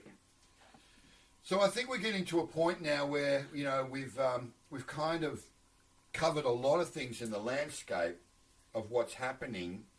But I want to look a little bit more at where we came from, the chaos and the turbulence of 2019, and how many of us thought we were going to travel through this powerful new eclipse portal, which happened, you know, during the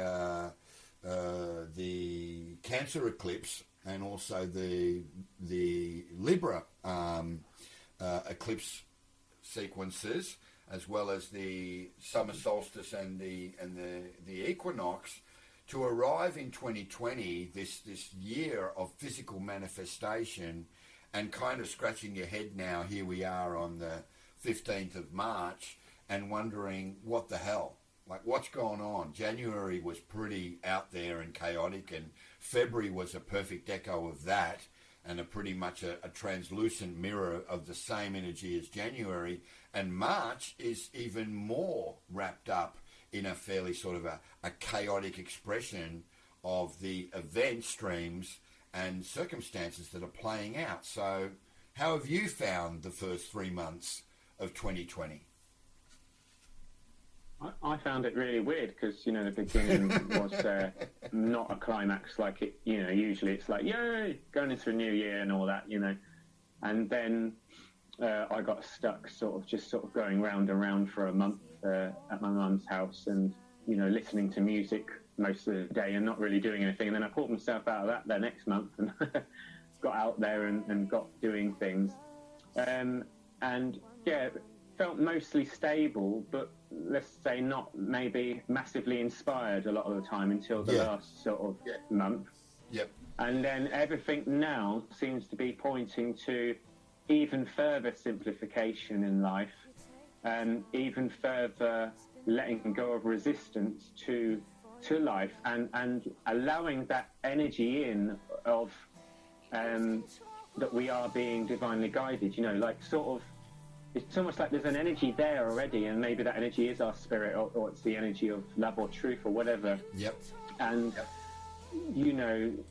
with letting go of the seeking, with having the true trust in the path, even when you can't see properly what's going on, and you may not know what's happening tomorrow, next week, or whatever, allowing that to become the predominant sort of way of life. And I think I just trust it fully. I trust that this good sense of well-being, I call it, this good sense of a positive energy is actually there, and it's not just thoughts, it's a real feeling of goodness. And I think also, me, I'm crazy with my food and that, and I sort of just have managed to very much stick to, nature's abundance, stick to what nature's bringing, and then there's this sense of well-being within the physical vessel. So, you've got a sense of well-being within your spirit, but you've also got a sense on this earth, within your physical body, within your senses, that all is well, so there's no mismatch there. There's no sort of like,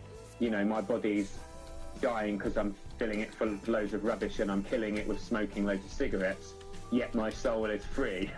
Yeah. There's a bit of a mismatch there, so it's like, why not allow your earthly reality to match your heavenly reality? Why not create a heaven on earth, within your body, within your mind, in all the different ways? So there's a real sense of that self-nurturing will take you there, whether that's that you need to sleep earlier or whether you need to sleep later, whatever it is that you feel called to do. So it's just further and deeper layers of tuning into what serves the path, and what is real, what is clear and true, and where am I wasting my energy? Because obviously we all have times where we're actually wasting energy down pathways that don't really do anything for us. So that's my that's where I've come to. Yep. On this end of this third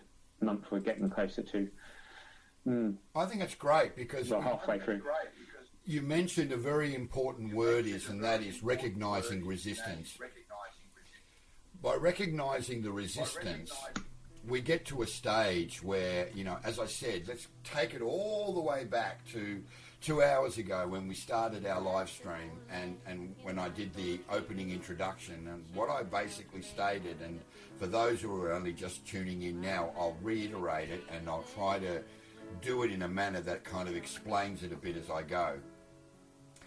There's a part in all of us where we recognize that there is a part of ourselves that's constantly sampling the future by building event streams that are approaching for us to experience, right? Everything is perfectly aligned to every time-shifted soul on the planet, right? Don't think it's not.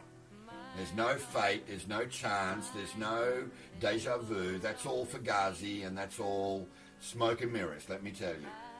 Now, moving past that, depending on how we interact with that platform, that process, and what the physical and the emotional, spiritual tools, right, our liberated sense of self, our ability to express the higher octave of our harmonic resonance and our spiritual outlook and all that, these are the tools we use to see how the events are built in a co-creative process. But if you're out there contributing in a negative manner, then this intentional process causes resistance, and that slows things down, causing pain for you. And that pain that we all go through, and no one is devoid or oblivious to it, that I can assure you as well from my own personal experience, because I go through a hell of a lot of pain, and pretty often too, you know, not just physical but very, very etheric spirit body type pain as well. That pain is trying to teach us to learn not to put up the resistances which deter our path from where we really want to be. So if the intensified nature of the delusion that surrounds you is keeping you from understanding that, then changing your approach to how you allow things to just flow, ebb and flow in a natural kind of ease and grace, as I've always said it, rather than trying to force it through expectation, through agenda, and through assigning responsibility to those agendas, you're going to come out the other end and you're going to feel empowered, you're going to feel more alive, and you're going to feel like you can cope with what's going on in the bigger picture of things. Now, that is really what 2020 has shown us in painstakingly vivid detail.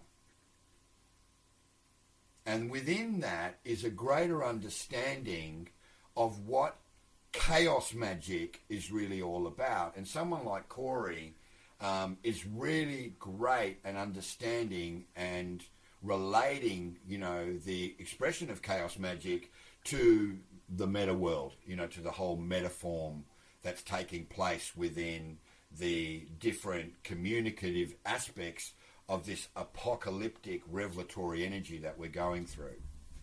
Now, some people will say, well, oh my God, you know, how the hell do you even, you know, come to know that? Well, you won't come to know that if you're constantly putting up resistance, right? So you've got to move out of that kind of spiral dynamic of putting up these blocks when someone's viewpoint or their self-expression threatens your belief structure or tends to kind of, you know, call out one of your archetypes or whatever it is that you ultimately attach to. That's resistance. And that resistance serves no purpose. It certainly doesn't help to make you expansive in your multidimensionality. It certainly doesn't fuel your interdependence. All it does is it keeps you more embodied in the lower vibration of fear.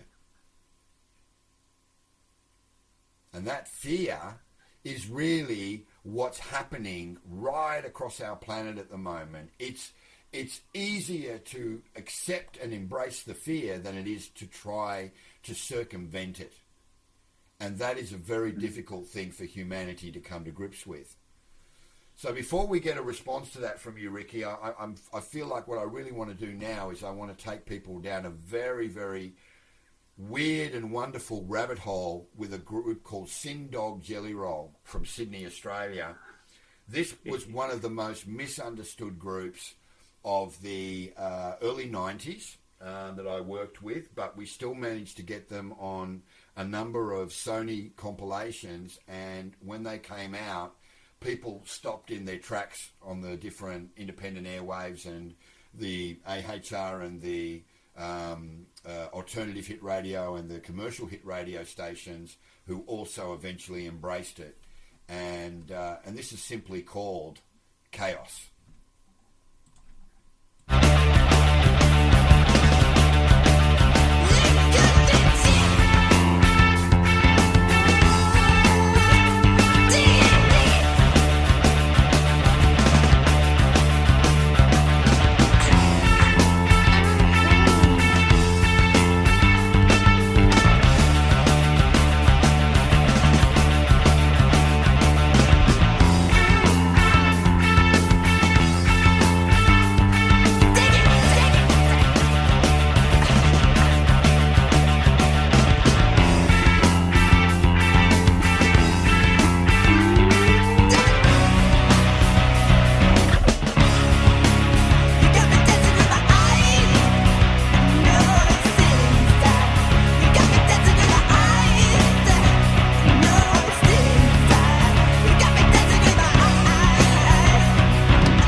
Lewis, who was a schizophrenic guy, fronted that band, and they came originally from Adelaide, and he used to go out there live and yell at the crowd and call them maggots baking in the dirt.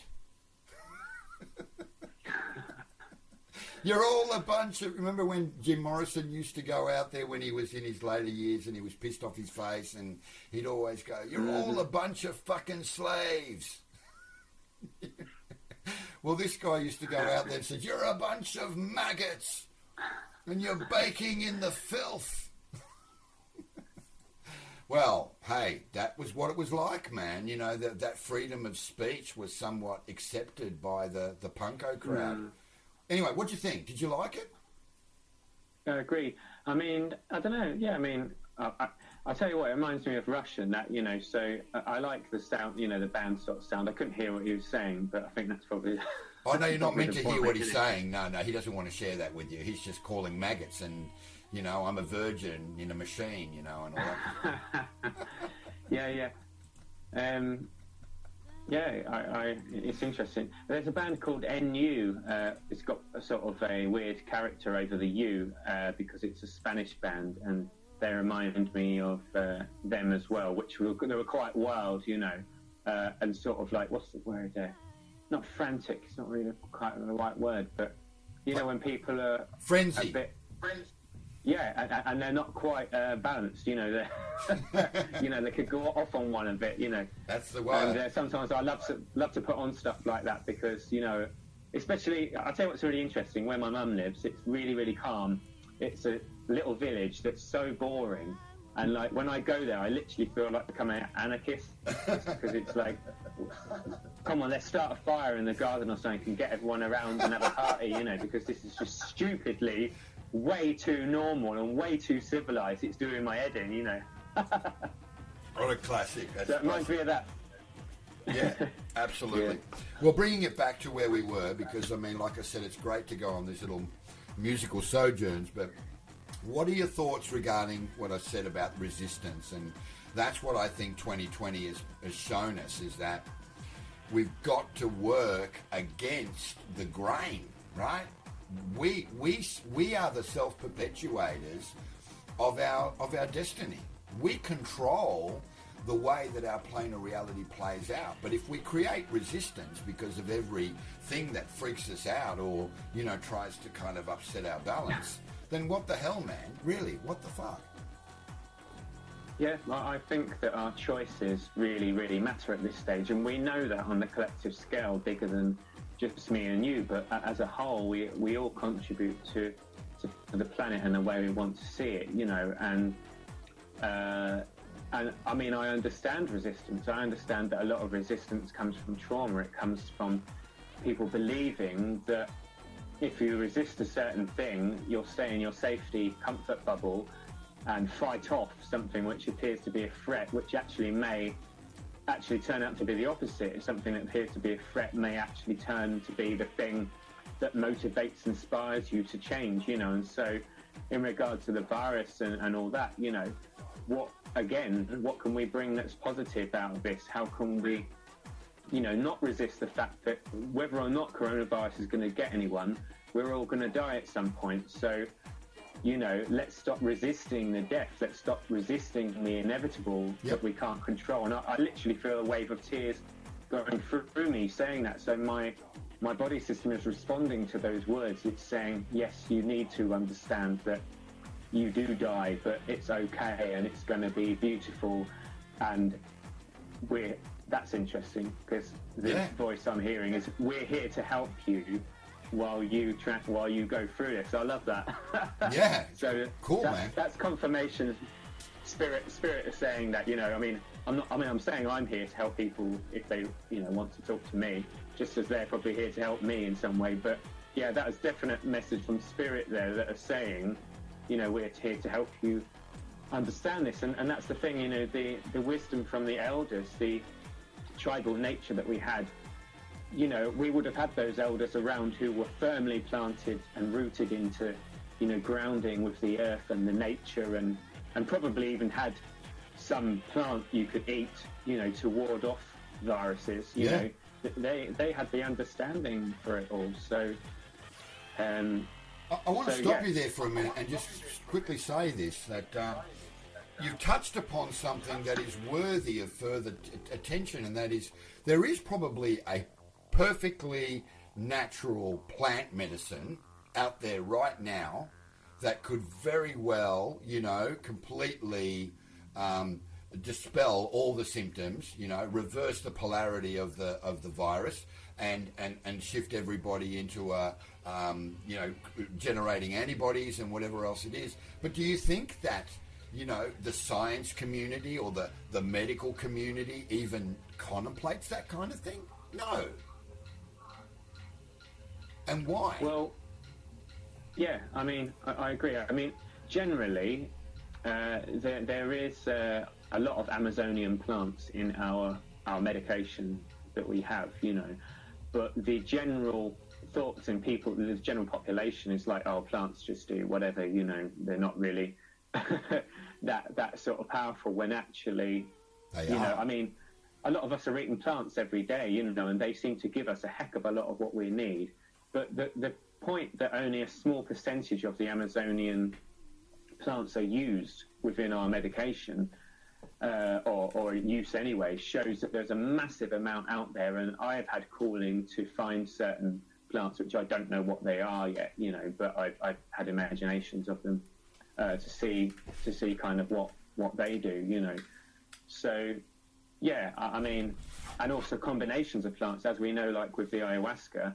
With ayahuasca, there's a couple of plants that come together to create something. So, but I mean, it's thinking outside of the box again, isn't it? You know, and I know there are other scientists who do try and do that. So, you know, we shouldn't label as if everyone who's working in that realm is just going from the doctrine, because, you know, there are so many now involved in really widening their scope.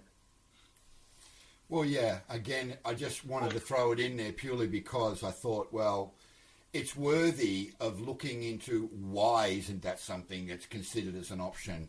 If this is a pandemic, if this is going to potentially wipe out tens of thousands of people, like I said, ultimately with certain characteristics and criteria, like you're old and you're somewhat kind of suffering from, you know, certain illnesses and symptoms from being, you know, somewhat old and no longer have that kind of vibrance and vitality.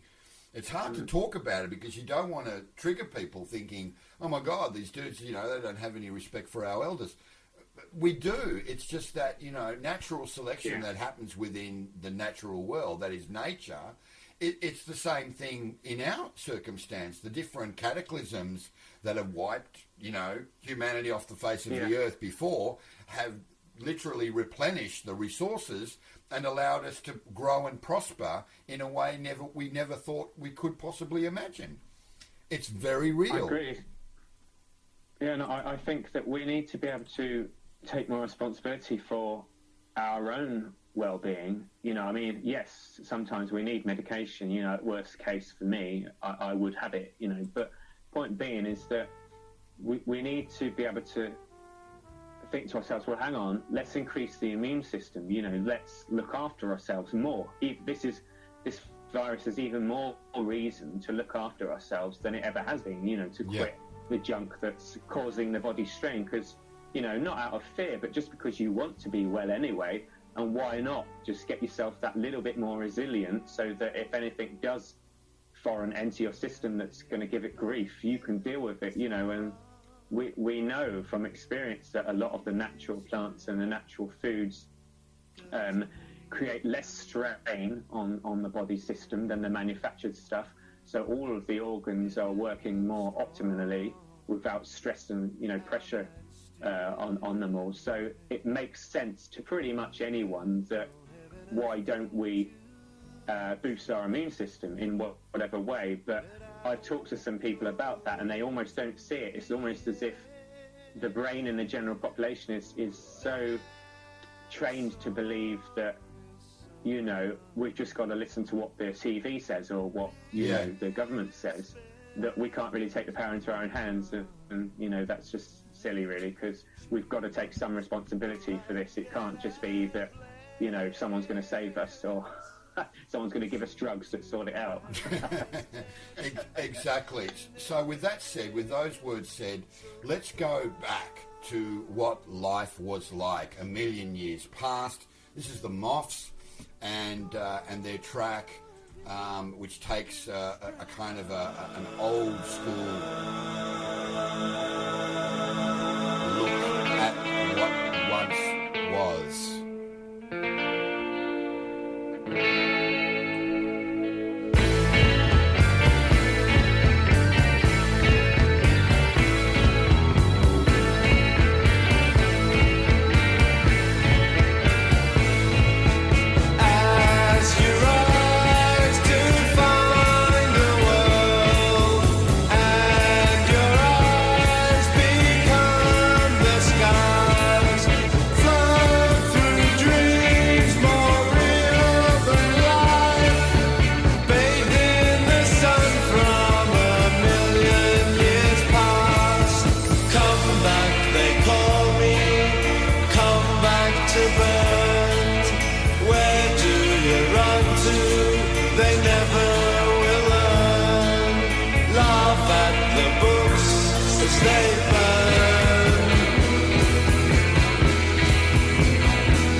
shine.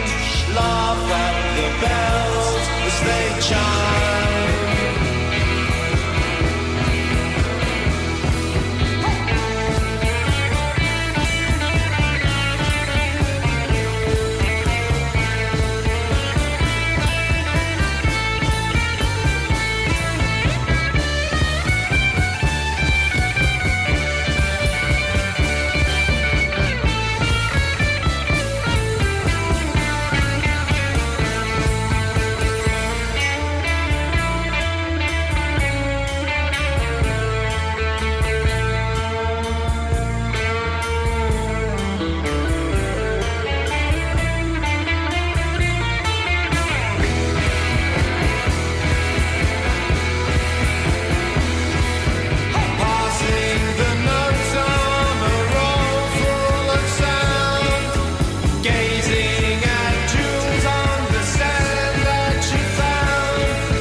Beautiful stuff.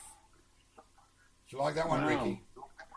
I love that. That was, it's funny because the stream is a little bit delayed, so I just stopped listening to that now, but I didn't hear the end of it. But, there's like psychedelic and there's almost the sound of the guy from the Charlatans in England, one of the bands that were here in the 90s. What kind of time period were they in? Because it sounds... there's a 70s feel in there as well. Well, that was basically back in pretty much the 90s. We did quite a lot of shows at the New Music Seminar, and we toured with the Bats, and we toured with Nick Cave and the Bad Seeds, and of course our brother band at that time was The Church, with Steve Kilby out front. The Church were a very successful Australian band that made it quite big in America when INXS were getting going, if you remember. And, yes, yeah. And, so, again, I just dug this out. I haven't listened to this type of material, these albums, in such a long, long time. And it's such a pleasure to go back and rediscover them. And, yeah. I really loved that, and it reminded me of the band Black Feather. I don't know if you remember them, great. Love that it's band. Heavy, that album, and it was really cool, yeah. Nice. Absolutely. So that's where we're getting to, is that we're getting a chance to become much more experiential by delving into, all these groups had their place. They were doing their thing, and a lot of them, they just didn't get anywhere. That it wasn't the right time for them, if that makes sense, And and that's a tough one, to be frank. That's a tough one for a lot of people to kind of come to grips with, if that makes kind of a little bit more of an idea of how things were back then and how tough they were ultimately, Yeah. So we're getting to the stage now where, I think we need to wrap up and kind of draw things to a bit of a conclusion and offer some kind of views as far as the week ahead. We're still basically dealing with the sun in Pisces and the moon in Sagittarius. So we have the fire and the water, and they're trying to ultimately complement each other, but they're finding it a bit difficult to do so. So don't be abrasive. Be a lot more open and available to seeing and feeling the gratitude around you. And don't let all this fear-mongering that's kind of permeating the airwaves and pretty much filling every void of every person's smartphone with all these, notifications that this is going on and that's going on and manufacturing's going to stop and people are going to have to stay home and they're going to have to set up home working scenarios and all that. It's all designed to bring your awareness to a heightened and sensitive sense of self-correction. Wouldn't you agree?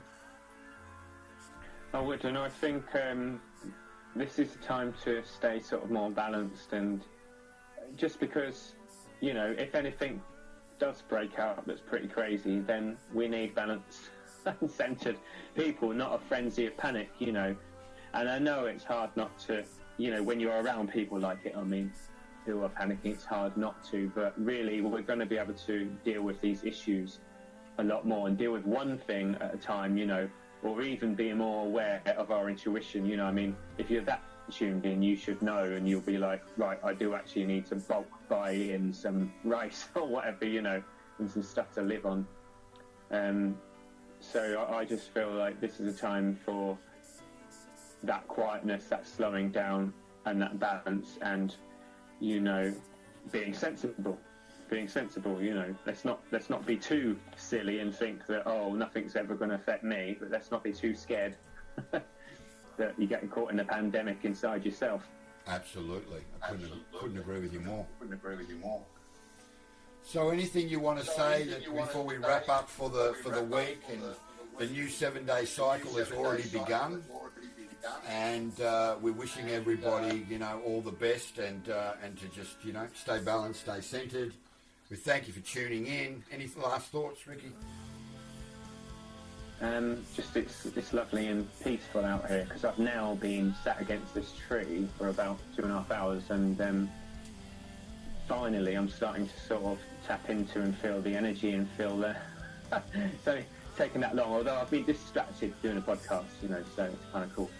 But maybe that's the point. The point is that sometimes it takes a while for things to settle in, and we run around like, trying to find the answers, or trying to know the way, or trying to understand what everything's all about. And really, again, this virus is telling us to sort of stop and get that clarity, and I think actually it's really nice to have a time for nurturing, because if people aren't going to be working as hard, I think that's pretty cool, because it's when you stop that you see the truth of where you're at. I'm lucky that I've done enough work now that stopping isn't hell. I know for a few people, the idea of stopping, that they will go nuts, like wanting to just stay indoors and having to eat pizzas and, like watch TV all day or something. But for me, I'm lucky, I'm a creative soul, so I'm going to put my energy into bloody creating stuff, and... keep on keeping on. Absolutely. Keeping on. Well, you've been listening to the 7 Cents podcast, and right here on Magazine Radio. We thank you very much for tuning in. We've hoped you've enjoyed this little journey into a deeper understanding and a wider awareness, if you like, of the collective consciousness and the musical sojourns, the higher frequency and the vibration that we've shared with you all. We wish you all the very best for a great week. We'll be back same time, same bat channel. And for those who are interested, Ricky's Facebook is facebook.com/awakening.earth. Okay. And then there's my address, which is to get me, is Riki Buckingham, RIKI Buckingham, / after the Facebook.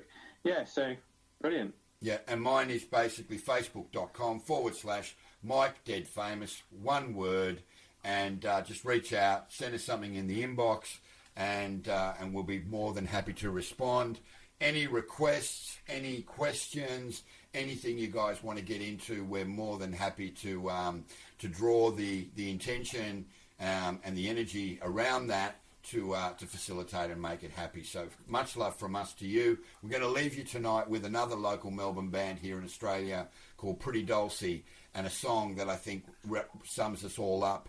Perhaps we're all feeling a little suffocated. So here is Suffocate Me. Peace. Cheers.